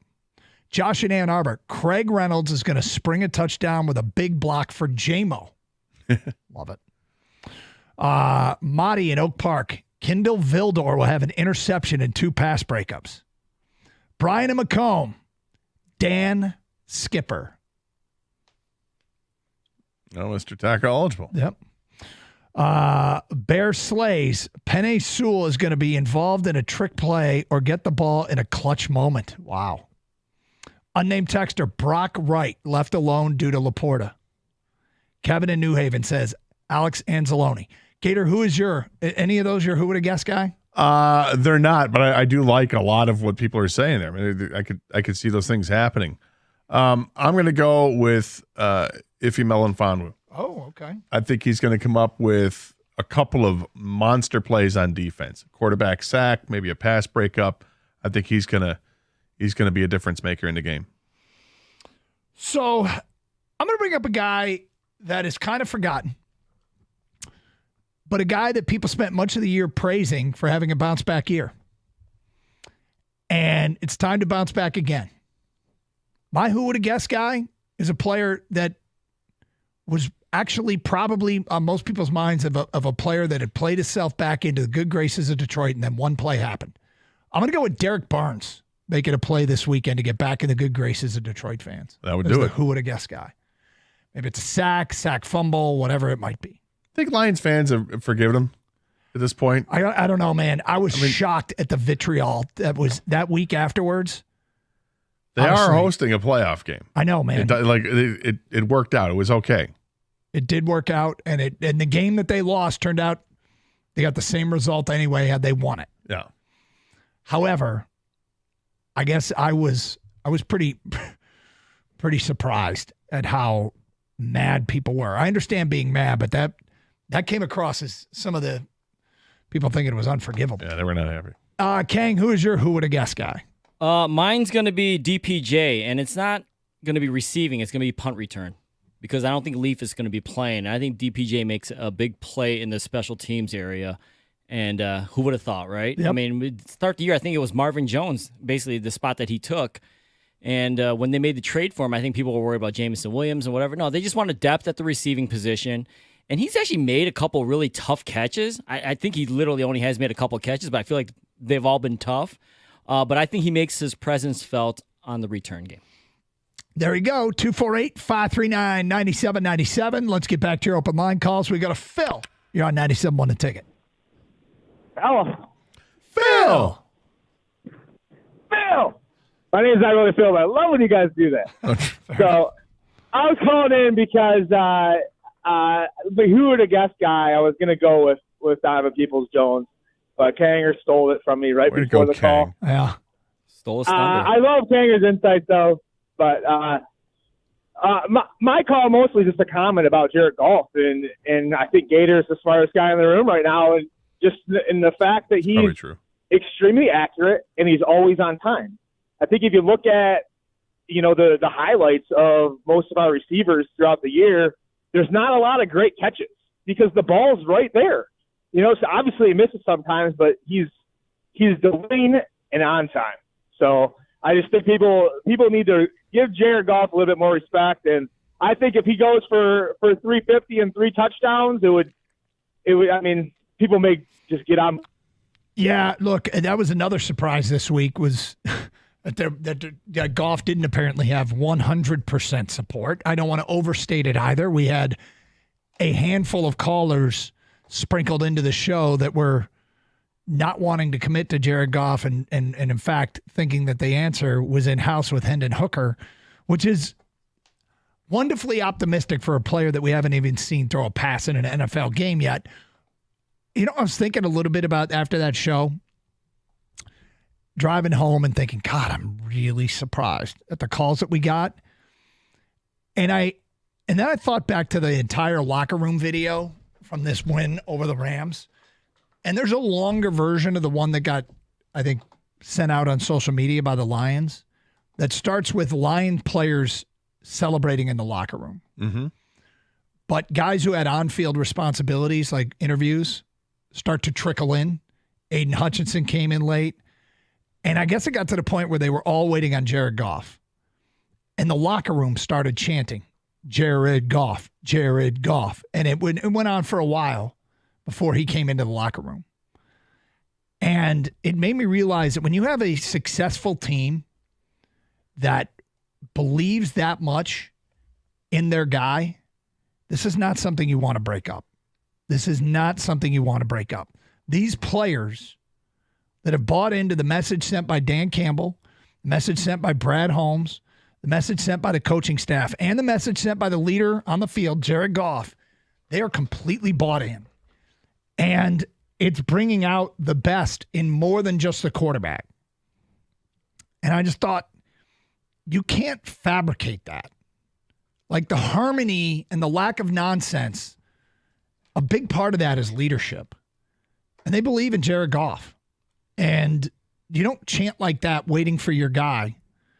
You don't know when he's going to get there. You might be chanting for a while, but they believe in Jared Goff. Well, they do, and they showed that belief right away. I mean, they had a top 6 pick in the draft after the trade was made, and they said, we're going to go Penei Sewell. We're not going to go after one of these other quarterbacks. We're taking Penei Sewell. Mm-hmm.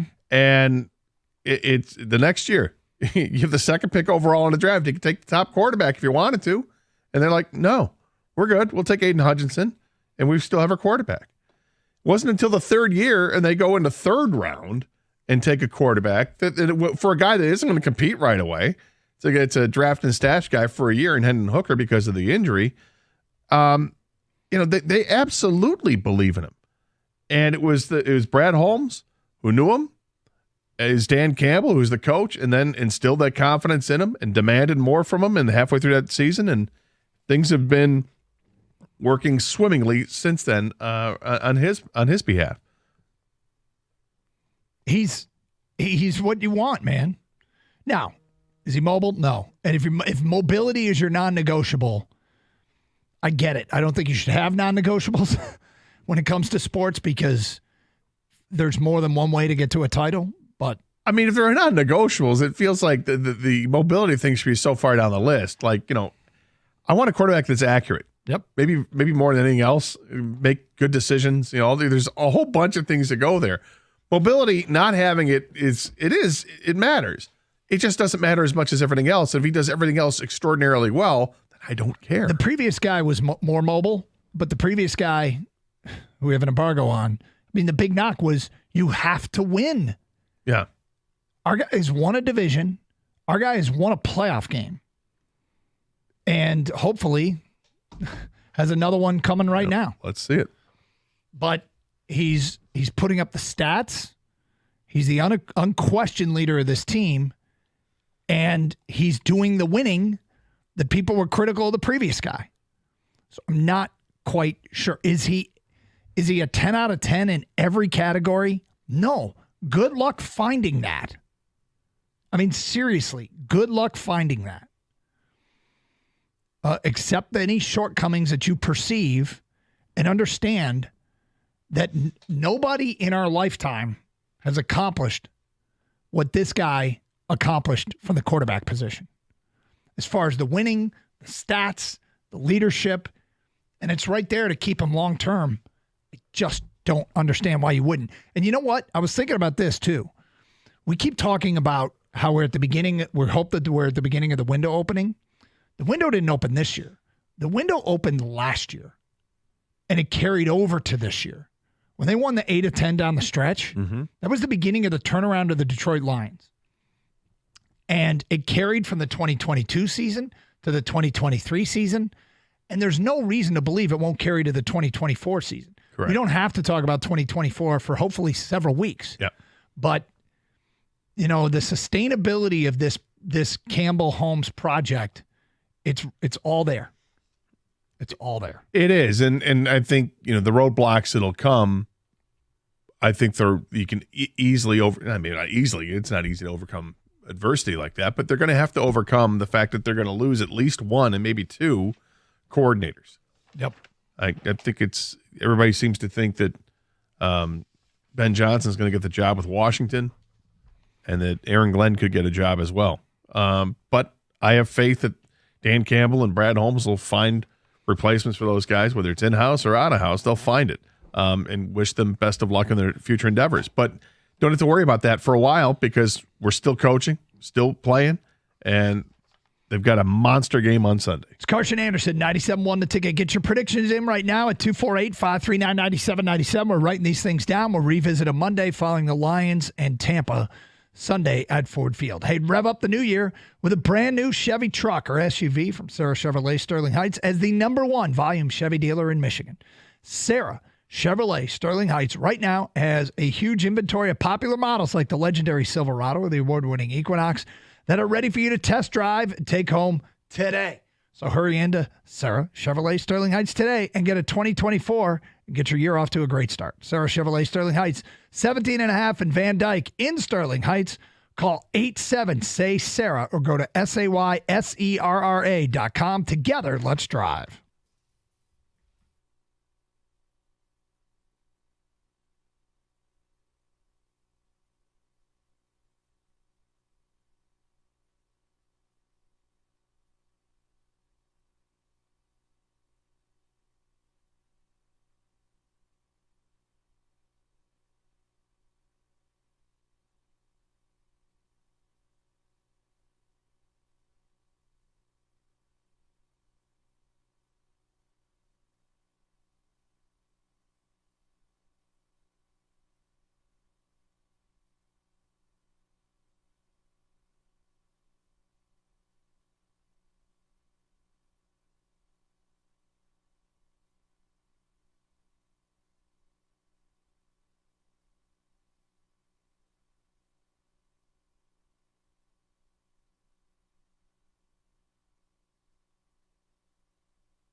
It's not the Cowboys, nor is it Michigan football. America's team, the Detroit Lions. According to data compiled by betonline.ag, a majority of NFL fans in 27 states are pulling for the Lions the rest of the way this postseason.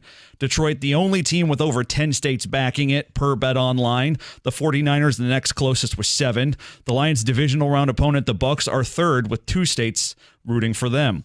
The point spread for Lions-Bucs holding steady at Detroit minus 6.5, but a significant number of bets and money have come in on Tampa over the last 24 hours. By late Thursday, 56% of public bets and 70% of the money were on Detroit, but as of midday Friday, bets had evened up at 50-50, and the money betting Lions had dropped by 4%. The total stable at 48.5, and so has been the action on the over. 63% of tickets and 90% of money on the over.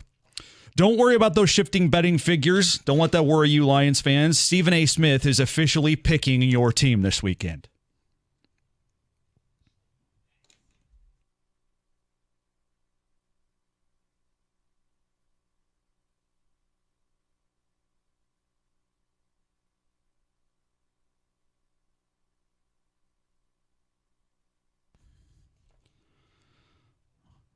Cade Cunningham cleared to resume basketball activities. Pistons announcing that this afternoon. He's expected to return within the next 7 days. And the Wings put a 3-game winning streak on the line at Carolina tonight. You can hear that right here on 97.1, coverage starting at 6:45. At the Corewell Health Update Desk, I'm Beanie Howell. For more, go to 97.1 The Ticket or Odyssey.com.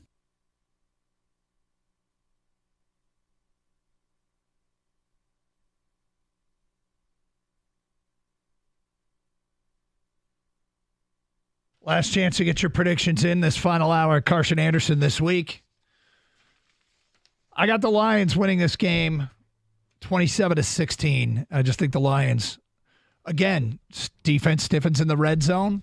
Tampa hasn't finished drives in the red zone. They have one of the worst red zone offenses all year. And unlike everything else that they have done, where they seem to have gotten better on a lot of fronts, they have not gotten better in the red zone. And because of that, I think the Lions take care of business and force a bunch of field goals and win 27-16. Gator, you got the Lions 31-20. You think the Lions score a late touchdown to pull away? Yeah. I think it's going to be like 24-20 and the Lions at the ball with 6 minutes to go when they go down and score to make it 31-20, and then Tampa's got the ball and they just can't do anything with it. Kang, you got the Lions 30-16. Very close to my prediction. And the reason is you think they can put extra emphasis on stopping the pass game because Tampa you're not scared of the Tampa run game. Yeah, Tampa can't run the ball, and the Lions hopefully have learned from their mistakes and passed with these big, deep plays, limit the damage with the deep play, make them drive, drag them into deep water, make them work for everything, for Tampa's offense to work for everything. Defensively, yeah, Tampa blitzes a lot, but they got to get home. And if they don't get home, that's one-on-one St. Brown. That's one-on-one Jamison Williams. And then if they want to back off, then we run Montgomery, we run Gibbs. Those two guys weren't playing the last time to play Tampa, and Jonah Jackson's there. So I like the Lions to do what they've been doing on offense, and on defense, limit the big plays. Let's get your predictions in right now at 248-539-9797. As we get into it, the Lions and Tampa coming up. The Red Wings, by the way, in Carolina tonight, now a point behind Toronto for third in the Atlantic, but still got a wild card spot. Your prediction at the beginning of the year, this was a playoff team. I didn't buy in. I'm hoping you're right. Well, they're playing really great hockey lately. They're getting outstanding goaltending from Alex Lyon. I love what Newsy Lalone had to say with the morning show yesterday. I thought it was a great interview. He's just so open and honest about it. And one of the things he was open and honest about was the goaltending. And it's like, look, Alex Lyon is playing fantastic, but we don't know if it's sustainable because he's a guy who's been, a career minor league hockey player, came from Yale, and it's only been the last couple of years he's gotten an opportunity in the NHL, and he's 31 years old. But Red Wings might be catching a break here. Either they got lightning in a bottle, it's a flash in the pan, or maybe they've got, the latest version of what Tim Thomas was for Boston, a decade ago when the Bruins netminder discovered that, wait a minute, I'm actually a good goaltender in his mid-30s, right?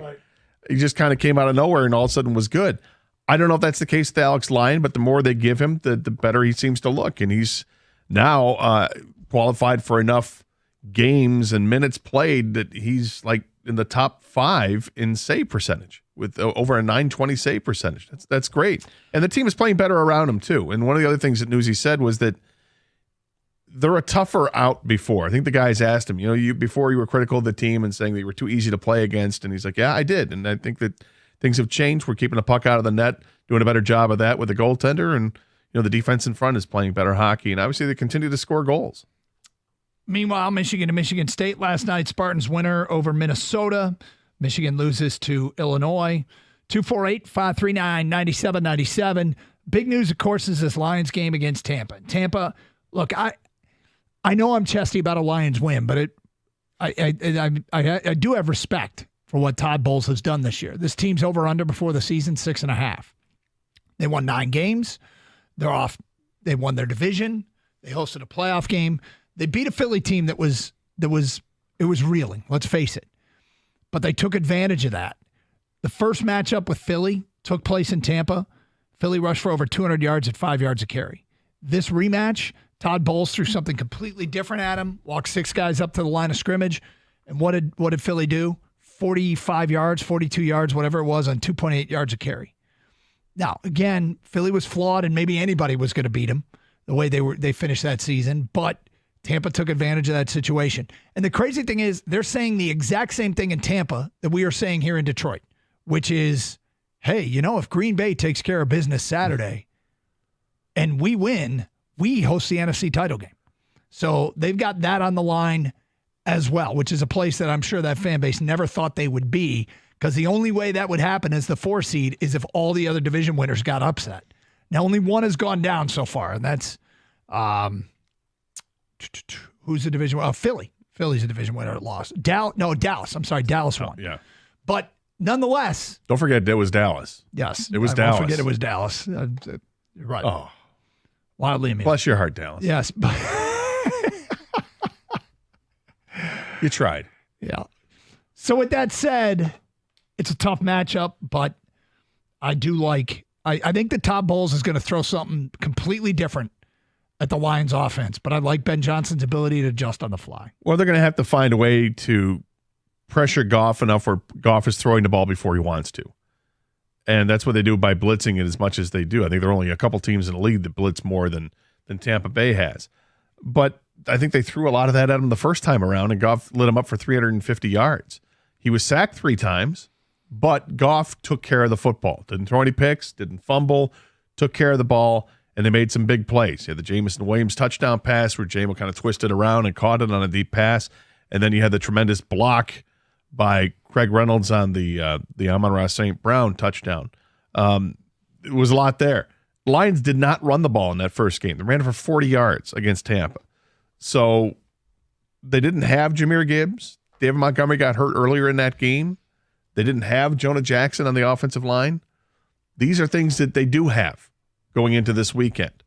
And you add to that with, some other guys on defense getting healthy and ready to play. The James Houston's going to play.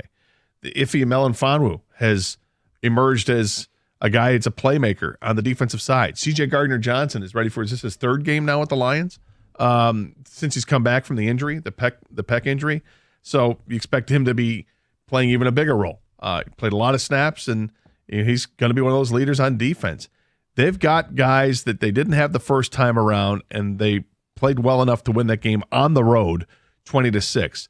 The Lions playing at home are just a different animal. They're just better, and Jared Goff in particular is better.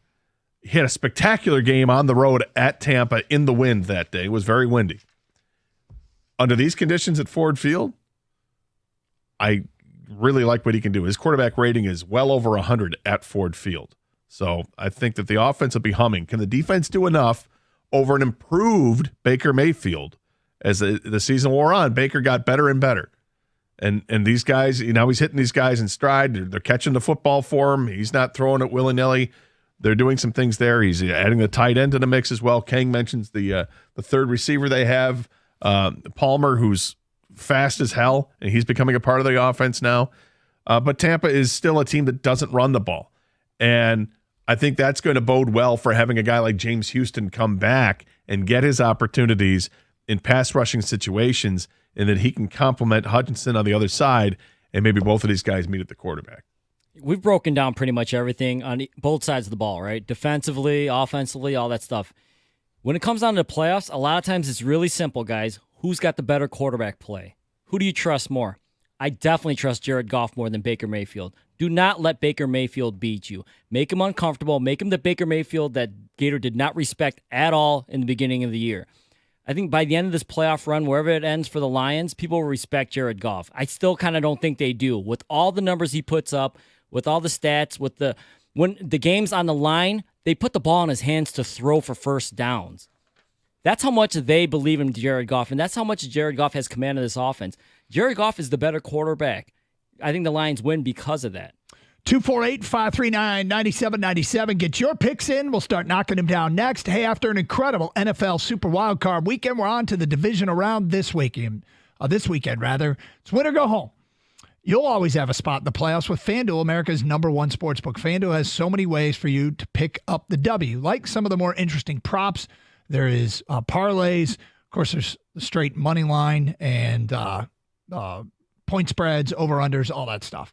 It's all available on FanDuel, and right now, new customers, you get started with $150 in bonus bets, guaranteed when you place your first $5 bet.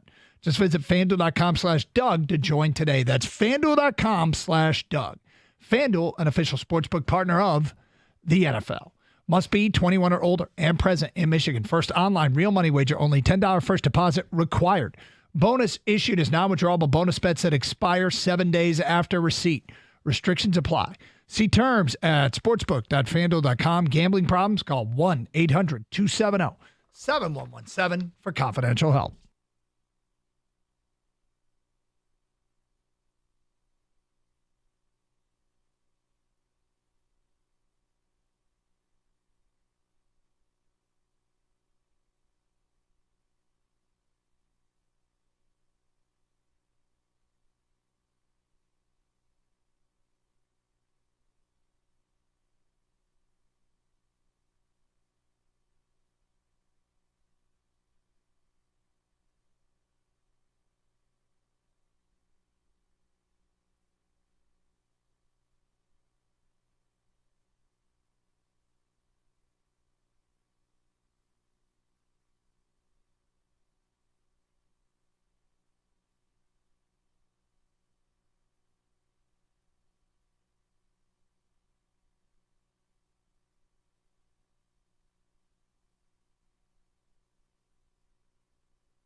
Doug Carr, Scott Anderson, 97.1 A Ticket. Open lines, 248-539-9797. Let's get back to your open line calls. Dave is next here on 97.1. What's up, Dave?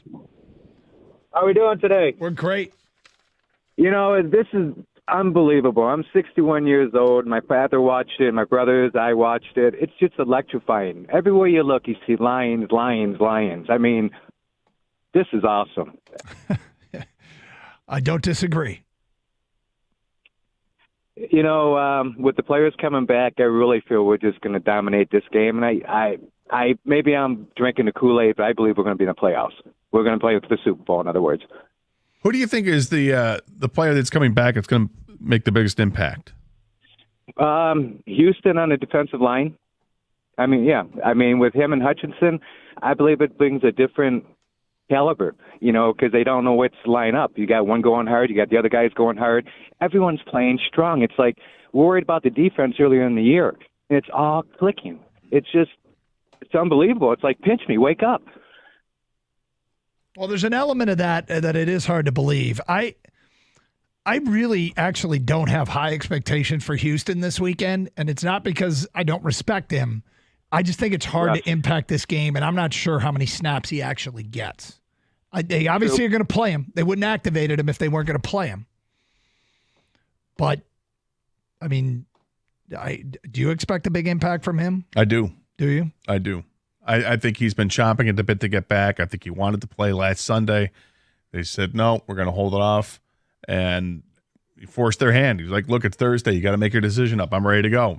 Okay. All right, big fella. Get in there. Go get the quarterback. Yeah. Kang, do you have big expectations for Houston? I don't. I just think it's a lot to ask. You know, today Dan Campbell spoke, and they haven't even made a definitive decision on yet whether he'll be active or not. I think they're going to wait till the very last moment. But, I mean, if he's out there and he's active, they're clearly going to put him in obvious passing situations. I can't imagine, because Pascal's played a lot of snaps for a reason. He can stop the run. He can play the run. He sets the edge. They're not looking for that from James Houston. They're looking for him to get to the quarterback. So third and long or whatever it is, that's where Houston makes an impact. I mean, he has a few pressures. That's a win, man. 248-539-9797. Curtis, you're next on 97.1. Hi, Curtis. Hey, guys. Thanks for having me on. I appreciate it. Sure. Hey, so I'm looking forward to the game. I think the Lions are in a good position, but I keep hearing a lot of people talk about Tampa Bay can't run the ball, and I think I got a lot of respect for Rachaad White in the running game. I mean, he's had about 4 yards a carry like the last 5-7 weeks in a row, put up like 100 yards on Green Bay when he went to Lambeau. Last 3 games, 2 yards, 3.8, 3.9, and he had 4 against Philly. 4-0, yeah. Wait, last week against Philly, he had 4.0 yards per carry. But the previous 3 weeks, he was at 3.9, 3.8, and 2.0. Well, come on, when we round up 3.9, 3.8, I'm saying he's about a 4 yard a carry back. I mean, I don't want to say they can't run the ball. I guess the point is he's no better than 4 yards a carry. On a season, he's 3.6. I mean, if you're excited about 4.0 yards per carry, okay. No, I just don't want to look past it because he's also a threat in the passing game. I follow Rachaad White a lot. I'm a Lions fan. I like to bet on sports, but he's been a little bit of a cash cow because he's a good back. I think he's a better receiver than he is a running back. He makes plays. There's no question about that, Curtis. I'm not discounting that. I'm just saying I don't expect much out of the running game. I think what he does in the running game is what Tampa uses him for is to keep you honest as a defense. Like, hey, we're going to run the ball. We are going to try to run the ball. He's got a number of games where he's carried it 20 times or more, so they will try it. But they may not be successful with the run, but he does catch the ball out of the backfield a ton. He had 70 receptions or 70 targets this year and 64 receptions. I was shocked to see Tampa go to Green Bay second week of December, play outside. Rachaad runs for almost 90 yards, and they win the game. And that was obviously a hostile environment. But week before that, they go to Atlanta, and he puts up 100 yards. And both of those defenses are pretty good.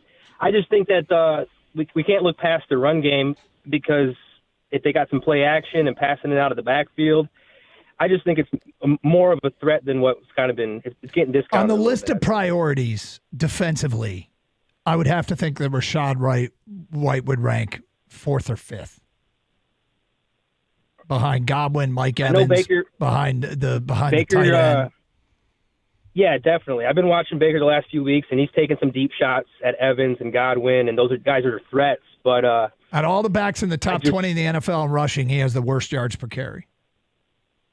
I mean, look, he's obviously talented because he's in the NFL, but the Buccaneers literally have the worst rush offense in the league. And I'm not trying to disrespect, because White's an NFL player. He can break one off. I don't know. It's definitely possible. But in the Lions' defense, stopping the run, one of the best defenses in the league. I get it. But if something breaks right for him, he might be talented enough to take advantage of it. But yeah. I'm concerned about him if they do a swing pass out to him, if you do a screen pass to him, that hopefully you're tackling right. You've got the right angles, and it's one hit and done, and he doesn't get yards after the catch. Because if he makes you miss, he takes it for a long way. That's the way he's played. But as a runner, it doesn't concern me as much. He's got volume. Yeah, he had 272 carries on the season. That's a ton of carries. Do you know where that ranks in the NFL? I'll know in a second here, but I'm going to guess it ranks in the top 5. Yeah, so we're talking. You're right. He's a keep you honest back, but I mean, seriously, is he? Actually, only Derrick Henry has more carries than Rachaad White. 248-539-9797. You're right. Well, yeah, because Christian McCaffrey was tied with him. Yeah. Steve, you're next on 97 The Ticket. Hi, Steve. Hi, how are you? Okay. Hey, there was a statistic I saw in the last game between Philadelphia and Tampa. In the first half, the Tampa quarterback completed 11 of 23 passes.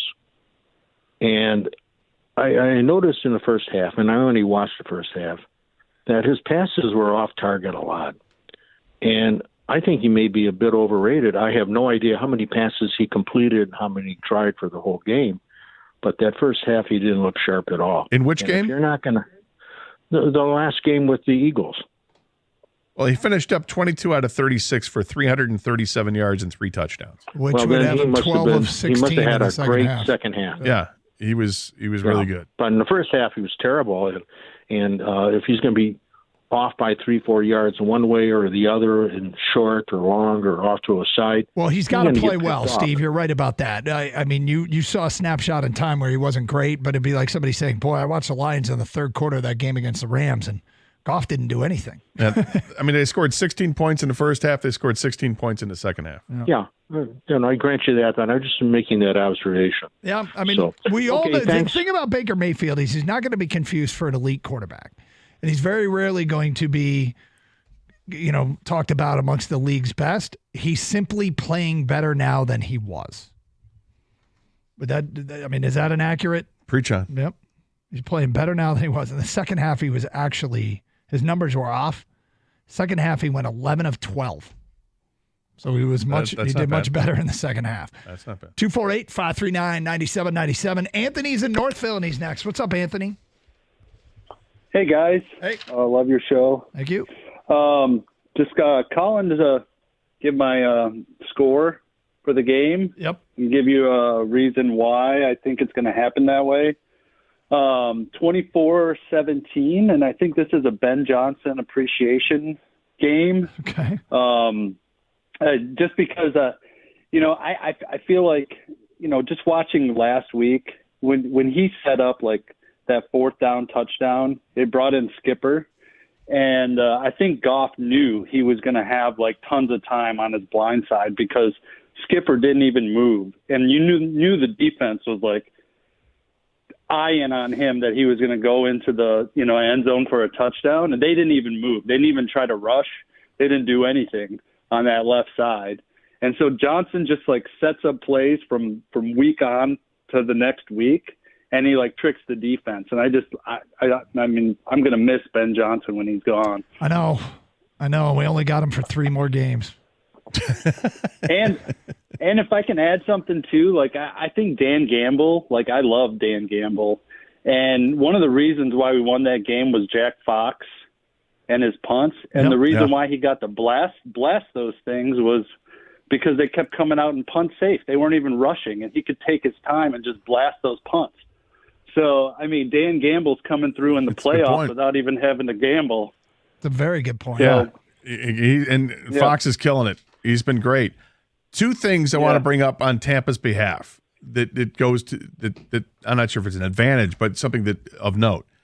Baker Mayfield throwing indoors is really good this year. His quarterback rating is over 100, at 11 touchdowns to just 2 interceptions. He was very good in those games indoors. Against Minnesota, New Orleans, Indianapolis, and I forget what the fourth one was, but in Houston. So very good indoors. The other thing is their kicker, McLaughlin. He's really good. He's outstanding. Yep. He's 7 of 8 from beyond 50. Had a long this year at 57. He made all 33 of his extra points. So he's due to miss. And they've had to use him a lot. Yeah, they have had to because they haven't finished drives. He's been 93% of his field goals he's hit on this year. That's outstanding. 30th in the NFL in touchdown percentage in the red zone. And 4 of their last 13 touchdowns, trips to the red zone. It's Carson Anderson, 97.1 The Ticket.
So I want to revisit something there from the update, from Update Jesus. Yeah. The story in the Free Press, but it was about the betonline.ag, the gambling company. They have software that shows trends and social media data, and they put together this graphic. Each state's playoff rooting interest. Right. We're dominant. 27 of the 50 states are rooting for the Lions. Now, are you curious as to which states, any of these states, are you curious about who they're rooting for? Not really. I mean, it's 27-23. It's not like it's this overwhelming super majority here. There are 8 teams left. 27 of the 50 states want the Lions to win the Super Bowl. Oh, Super Bowl. I just thought you meant this game this week. No. Oh, wow. No, they're 18. The Lions have 27. Well, so obviously New York doesn't want them to win it. New York has Buffalo. Yeah. As does, I would imagine. Which the one next to? Is it New Hampshire or Vermont? I don't know which one's which. The one that's right next to New York wants Buffalo, but the one beyond it that's next to Maine. I think New Hampshire is next to it. Then you get Vermont. Yeah. There's just it's basically the same thing. One's upside down. Connecticut in there. Connecticut's easy. Connecticut's down below, Massachusetts. But, yeah, these states want Detroit. Maine, New Hampshire, I think, Massachusetts, Connecticut, Delaware, New Jersey, Pennsylvania, West Virginia, North Carolina, South Carolina, Georgia, Alabama, Mississippi, Arkansas, Tennessee, Kentucky, Ohio, Indiana, Illinois, Minnesota, North and South Dakota, Arizona, New Mexico, and Washington. So I'm sorry, you said Ohio? You say Illinois as well? Ohio and Illinois want the Lions to win. What about Minnesota? Lions. Wow. So the division rivals, those states, are rooting for the Lions. Yeah, Green Bay has Wisconsin, and that's it. No other state is rooting for Green Bay. That's right. I keep forgetting that Green Bay is actually part of it too. Who are they? Interesting. So, what else? We have Buffalo. Buffalo, Montana, Wyoming, and Colorado want Buffalo. Okay. So who beyond? We got Kansas and Missouri both want Kansas City. I think the second, Kansas, Missouri, Iowa, and Nebraska are all rooting for Kansas that area. City. Like, okay. Oklahoma is rooting for Tampa. Oklahoma's rooting for Baker Mayfield. That's why. And is it just Texas rooting for Houston? I believe so. Although my computer just restarted. A little surprising that, given it's C.J. Stroud, that Ohio wouldn't be rooting for Texas. He did the well, he lost to Michigan twice, so there you go. He did the unforgettable. How dare you? Unforgivable. Like the NFL world on fire, but the college world, you lost twice to Michigan. Huh. We also beat the Browns. C.J. Stroud. That's true. Took their team out of it. I don't know if that has any effect. I'm just saying. I'm having a complete computer meltdown. Houston has Texas and Louisiana. So. Wow. Yep. That's surprising to me. Well, it's like Beanie said, America's team. Who's California guy? San Francisco. That's obviously. Sorry. Oh, they're in the playoffs too? Yeah. They did make it, yes. What about Maryland, Doug? About the state of Washington. Didn't I say they want the Lions? Again, my this graphic is completely melted down, so I don't know what, my computer restarted for no reason whatsoever. To make you uncomfortable, Gator? Well, yeah, Washington's rooting for the Lions. Yeah, well, they should. I mean, it's Big Ten country. Obviously. Yeah. Oregon's not. Oregon's not rooting for us? No. They're rooting for San Francisco? Yep. That's because it's Northern California ish. Anyway, kind of interesting, huh? 248-539-9797. Let's get back. This is based on Twitter data and hashtags and all that. Ryan, you're on 97 on the ticket. What's up, Ryan? How we doing, boys? All right, Ryan. So I'm going to preface, I am actually a Bears fan. I lived in Chicago until I was in high school. Then I've been in the Metro Detroit area for a majority of the rest of my life. But I've got the Lions winning 35-17. Wow. And why is that? Yeah, I mean, just based on what we've seen for the entire season, they've pull through when we need them to pull through. And marrying into a Lions fan, I'm forced to watch every game when I'm not working. So, I'm feeling confident that they're just gonna go in, take care of business, and make the Bucs go home crying. Well, look, I mean, there's a lot of evidence why the Lions should win this game. But there's some recent results with Tampa that I'd be trying to build off if I were a Tampa fan or a Tampa coach or a Tampa player. Just say, hey, we can get it done too, and here's some of the reasons why. They have to win the turnover battle. I don't think the Lions have to win the turnover battle to win the game. I think Tampa needs to win the turnover battle to win the game. And their prerequisites, the boxes that they need to check, I think are a little bit longer, a little bit harder to do than what Detroit needs to do to win this game. Yeah, I think it's an uphill battle for Tampa. I think the Lions are a better team than Tampa. It doesn't mean Tampa can't win. Doesn't mean you shouldn't be concerned about it. Lions have to take care of their business. They can't make they can't commit stupid penalties, and they can't afford to make mistakes with that defense, because that defense will take advantage of it. 248-539-9797. Stan, you're next on 97 on the ticket. Hi, Stan. Hey, gentlemen, how you doing? All right, Stan. That's good. I think the Lions will win it probably 31-16. I think Tampa will end up with probably about 3 field goals and a touchdown. That's about it. Yep. That's all they can score. And then the main reason is going to be the personnel. If there's going to be a glaring difference from the first game as far as personnel. If the Lions take advantage of their personnel on offense, they'll score 3-4 touchdowns easily. And the big difference is, if you look back at the game that Craig Reynolds had, he caught a lot of passes. And if you just substitute Gibbs for him, it's a big mismatch right there. And the speed factor, we'll score easily just from that alone. Well, and him and J-Mo. Yeah, it is a huge upgrade, Craig Reynolds, to what they're going to be able to, because they got both backs healthy. Exactly. Yep. And because of that, that's going to be the difference in the game. And, I just think Dan Campbell will have them ready. I'm a bit chesty, but, rightfully so. He will have those guys pumped and ready. So and Baker in the noisy atmosphere, he will not be able to handle it. I'll say this about Dan Campbell having him ready. This is still a relatively young Lions team. Younger teams are more prone to, I think, more wild swings in their week-to-week emotion, preparedness, their week-to-week, the level of play. But the leadership here is really strong. So, look, they played at a fever pitch last week. And I think who they were playing and who was quarterbacking the other team led into it. I think the first home playoff game in 32 years led into it. 1 week later, can they reach that emotional high again? They can. It's harder to do, but they can.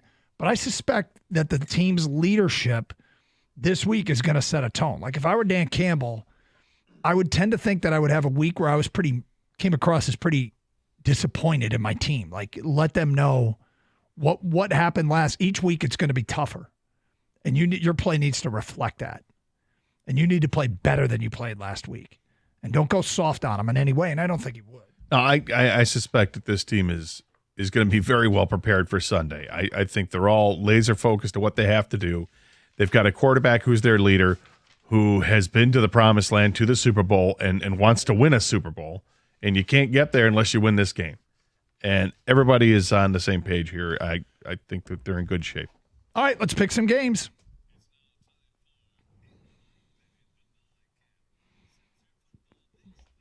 All right, I will. Sorry, missed the slate there. I will start. Gator, I'm looking at the Houston-Baltimore game. Much respect for the Baltimore defense, but I think both these teams are going to score a lot of points. I expect a bit of a shootout. I'll take the over 43.5, Houston and Baltimore. Yeah, when you look at this game, I see that Houston's getting 9.5 points at Baltimore. I would expect that Baltimore probably wins this game, but I think they're a really interesting team to watch. Obviously, the quarterback doesn't make many mistakes, even though he's a rookie. He's been great, and their defense is starting to come alive a little bit and kind of represent what the coach is all about. I like Houston plus the 9.5 points. In fact, it's my shoot the boot lock of the week. Next up is my car house lock of the week. I got San Francisco at home to beat Green Bay and cover the 9.5. Green Bay is a classic example of what your eyes showed you last, and they were great last weekend. All respect to the way that they played, but all respect to San Francisco as well. I think this point spread is influenced by the what have you done for me lately, and I'm going to take San Francisco to cover the 9.5. Wow. I go the opposite way in that one. I would take the Packers and the 9.5 points. It's not that I don't think San Francisco wins this game, but it's like the previous game. Too many points to give up in the playoffs. Even though we saw a lot of blowouts in the first week, all of them were blowouts with the exception of the Lions game. I think it's a different story the further you get in the playoffs. I'll take Green Bay plus 9.5. Since 2000, Buffalo is 14-2 at home. Patrick Mahomes has never had to go on the road for a playoff game. I got Buffalo at home to finish off the defending Super Bowl champs. Buffalo minus 2.5. You know, it's interesting. You're talking about one of the greatest quarterbacks to play the game at Patrick Mahomes, but the weapons that he has, it's not like the years past when he's had these guys ready to go. Kelsey's banged up, but he's going to play. He just doesn't. I don't think he's got the horses to go with him. And because the spread's only 2.5 points, Buffalo's playing at home. The Bills Mafia shows up, man. It's going to be a crazy place to play in front of. I like Buffalo minus the 2.5 as well. Kang, every week you love on a pick and hate on a pick. Which one do you like the most this week? I agree with you in the Niners. I think they blow out the Packers. I think it's recency bias. It doesn't mean the Packers are a bad team or anything, but they're the underdog, and the Niners are the 1 seed for a reason. I think I think it's coming off this high, unexpected win. The Niners will put them back to reality. The Niners are a much better team. And which one do you? Well, I guess I go the opposite because Gator liked the Packers with the points. Yeah, I think it's a double-digit victory with the Niners. Sorry, Gator. There it is. Right. It's our picks. We do them every week here on 97.1 The Ticket.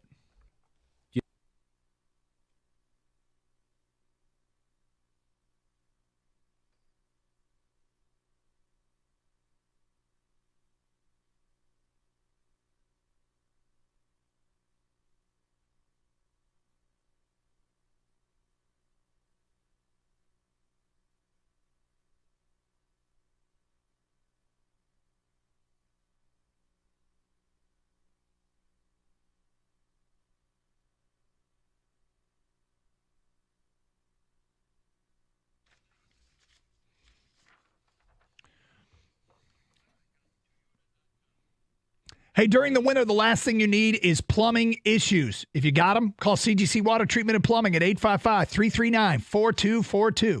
CGC will send one of their plumbers out quickly. If you're tired of running out of hot water, call CGC Water and do what we did. Get a Navien tankless water heater. No more running out of hot water. You reduce your energy consumption and save money. Call CGC Water and get 10% off the installation of a Navien tankless water heater from CGC Water Treatment and Plumbing, your authorized independent Connecticut dealer.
A-Day.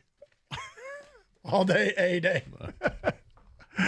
It's Carson Anderson, 97.1 The Ticket. Open lines, 248-539-9797. Great to be with you on a Friday, leading into another playoff weekend in Detroit. Words I didn't think I'd ever say as it pertains to the Lions. Maybe we'll get to say it about the Red Wings. Here we go. Yep. I mean, look, that's trending in the right direction. The big stretch is, do we get to say it about the Tigers? Getting closer. I know you're not chesty, but you are. No, I don't know what to think yet. I mean, obviously, with Tigers, I wait till spring training. I know, but let's face it. See what the roster really is. You are considering that this team might have a chance to take some steps forward. Yeah, I mean, I don't know how far advanced the other teams are in the division. So the division's up for grabs. It's the least of our current concerns. Let's get back to your phone calls. Albania Martin, you're on 97.1. What's up, man? Martin. Oh no. Is Martin doing this again to us? This is the second time he's done this. Hello? Martin. Yeah, Martin, you're on the air. You have been for 15 seconds. Boys. My client just came, bro. My boys. You got to go? My boys. I'm ready, boys. I was there last week. We'll be there this Sunday. Attaboy. And let me guess. 35-3. 35-3. I don't even want to give them 3 points. But you're doing it, huh? I'm doing it, though. Let them have 3. Okay. How you guys feeling, man? I told you we'd be in this situation. Yeah, but I the told problem you this is, years ago. Yeah, you told us it every year. You haven't changed, man. And don't change. Please don't change. Yeah. No, never. I'm just going to say it right now that I don't think I'm going to be able to make it to the NFC Championship game. Why not? I don't know, man. It's too pricey for my pockets, man. I'm going to San Fran or I'm staying in Detroit. Either or. We're going there. Oh, boy. I hope you're right. My boys. A Super Bowl, that's a different story, man. Super Bowl, you'll make it happen. If they get to the Super Bowl, you're going. Unless I'm going with Doug and Gator. That's the only way. We'll get an RV, have Zerga drive us to Las Vegas like you did to 100%. New Orleans. No more RV. My boys, dog. Love you guys. Big week, man. All right? Big week. We don't disagree. All right, Martin. Let's do this. Right. Let's do this. I'll talk to you guys Tuesday. Take care of the client. 248-539-9797. Look, somebody threw the Martin bat signal out there and it worked. What if Martin were a hitman? Hey, take care of the client. Maybe he is. Yeah, maybe. Mitch, you're next. What's up, Mitch? What up, dude? Hey, Mitch. Man, I just want to say, for one, I was there last week. It was electric, man. It was, wasn't it? Soon as me and my friends stepped in the building, it was like my heart dropped down to my feet, man. It was different, man. We knew we was gonna win. Now I do have something that I want to say that people are not thinking about. Why nobody thinking about that we didn't go to the playoffs last year because of the Rams and because of Baker Mayfield? No, King brought that up an hour ago, and yeah, I think it's brilliant. Yeah, but it's okay. You didn't hear it. It's all you. You get credit. It's a revenge tour, man. Like, I think we bring Baker Mayfield back to life, back to reality this week. Because don't get me wrong, when Baker got drafted to Cleveland, I became a Browns fan. I messed with Baker, but they lost me as a fan because of Baker. And I remember that playoff run that he had. When the lights got bright, he was nowhere to be found. What was that? Mahomes went down with a concussion, and he couldn't even make one play to score. I think he come back to life. I think they don't score nothing but 3 to 9 points. I think we scored 30 plus. Well, I don't know what Mahomes has to do with it, but Baker last year in that Seattle game went 13 of 16 with an interception, got sacked 5 times. Yes, but the reason I brought up Mahomes was the lights got bright in the playoffs when he went, what was that, his second year? And, he went down. That was his chance when Mahomes went down for concussion, that was his chance to make a play and go to the championship, the NFC championship. But he didn't. I believe there's going to be another situation. Oh, you're talking about the Cleveland game at Kansas City. All right, I got you. Thank you. 248-539-9797. Mike, you're next on 97.1 The Ticket. Hi, Mike. Thank you for taking my call. Sure. I just want to 2 things. One, Lions fan. Let's bring it down a couple of notches, okay? But let's keep in mind the Lions struggle in the third quarter. And my prediction will be Tampa Bay will take the lead in the third quarter. In the fourth quarter, they will exchange field positions. But at the end, the Lions kick a 40-plus field goal to win it with no time on the clock. Lions 31, Tampa Bay 28. So, okay, what do you mean by Lions fans take it down a notch? Bring it down a notch. Why? Everybody, they're going to blow them out. They're going to score 3 points, 9 points, 16 points. Tampa Bay going to put up some points. 31-28. Okay, you just think Lions fans starting to sound like Cowboy fans. Well, they're far from that. But I will say that it's a very confident. It's okay to be confident. It's okay to be confident in your team, and I think the makings are there for the Lions to win big. I mean, they got to play well. This is I hate being this simplistic, but you go out and you play your game. You play a good, solid football game the way that you've been known to do, the way they have done most of the year. They win the game. Tampa might need a little bit of out-of-body experience here and there. They might need a little bit of puck luck, if you will, right? I mean, they might need something that's a little bit more of a stretch. But there's a reason why the Lions are favored. It's okay to be chesty and nervous at the same time. I mean, they are the better team. Proven over 18 games so far. Over 8, yeah, over that, and the fact they played each other once already this year. And look who won. Yep. So Chuck's notes. It's just that. I mean, it doesn't mean that the other team can't win because this is any given Sunday. Of course, this is the playoffs, man. Did you think Green Bay was going to walk in and beat Dallas? I mean, I did, but did anybody else? Nope. Okay. It's pretty much you. Things happen, man. Football is ball bounces in funny ways sometimes, and sometimes they just have your number. You just don't have a day. No. I mean, Philadelphia has been awful for the second half of the season. So they started 10-1. They were awful, and people still thought for sure they were going to take down Tampa Bay. Tampa took down Philly and didn't just do it by a little bit. They did it handily. So there's reasons to be cautious about what Tampa can do because Tampa's got a legit defense. Yes, they do. And their quarterback can play well. He is more mistake prone than our quarterback. And if our quarterback has a bad day, and I don't expect it, they're fewer and further between. But they have to protect him. Like the Lions have to protect Jared Goff. And right now, I don't know there's an offensive line in the league I'd rather have him playing behind than this group. And this group is healthier than they were the first game against Tampa. So the way this is shaping up, like the matchup a lot. I think that's the reason, the number one reason why I'm most chesty about this is because of who they have come back. That's it. Yeah, they got a full complement on the roster that's ready to play. Add to that, they're playing at home. That's why I'm chesty about this game. All right, Mike Valeni has made his way in studio. What's up, man? There's the topic right there. Yeah. Lions fans. How chesty Gator is? No, they've gone past ludicrous speed. They've gone full plaid.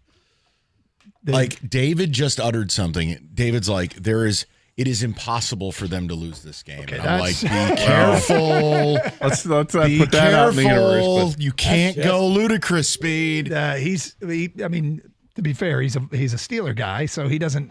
I'm saying you win one playoff game. Yep. We are still in the playoffs. Well, in all fairness, I did offer if you won last week against the Rams, you get the BOGO. Well, so you think they win this one too? You go cash that coupon. We're going to talk about it. Obviously, we all think they're going to win, but like, have Lion fans gotten a little too, as you guys put it, chesty, or we say, you can't go full plaid. No. This is the playoffs. Like, I love the Spaceballs reference. It's great. I love the movie. Going full plaid. I'm a Mog. I know it's another half movie man, half dog. Which shocks me because it's a parody of Star Wars, which I never thought you would watch. I like it because it makes fun of Star Wars. I'm my own best friend. When will then be now? Soon. No, we got the Prop Bet Casino. Just DJ will join us, I think. Okay. I don't know. He's been a little bit of a diva the last few weeks, so we'll see. He's big time. He is. Big time TJ Lang. Well, have a great show. Yes. We leave you every Friday with the Gator Rant so you can get as much time in front of the TV as possible. Here's a strategy. Stay safe. Treat each other with respect.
This Tampa team Detroit faces Sunday is drastically different than the one the Lions beat on the road 20-6 back in Week 6. But the Lions have changed too, especially defensively. In the first meeting, Detroit played quarters 35%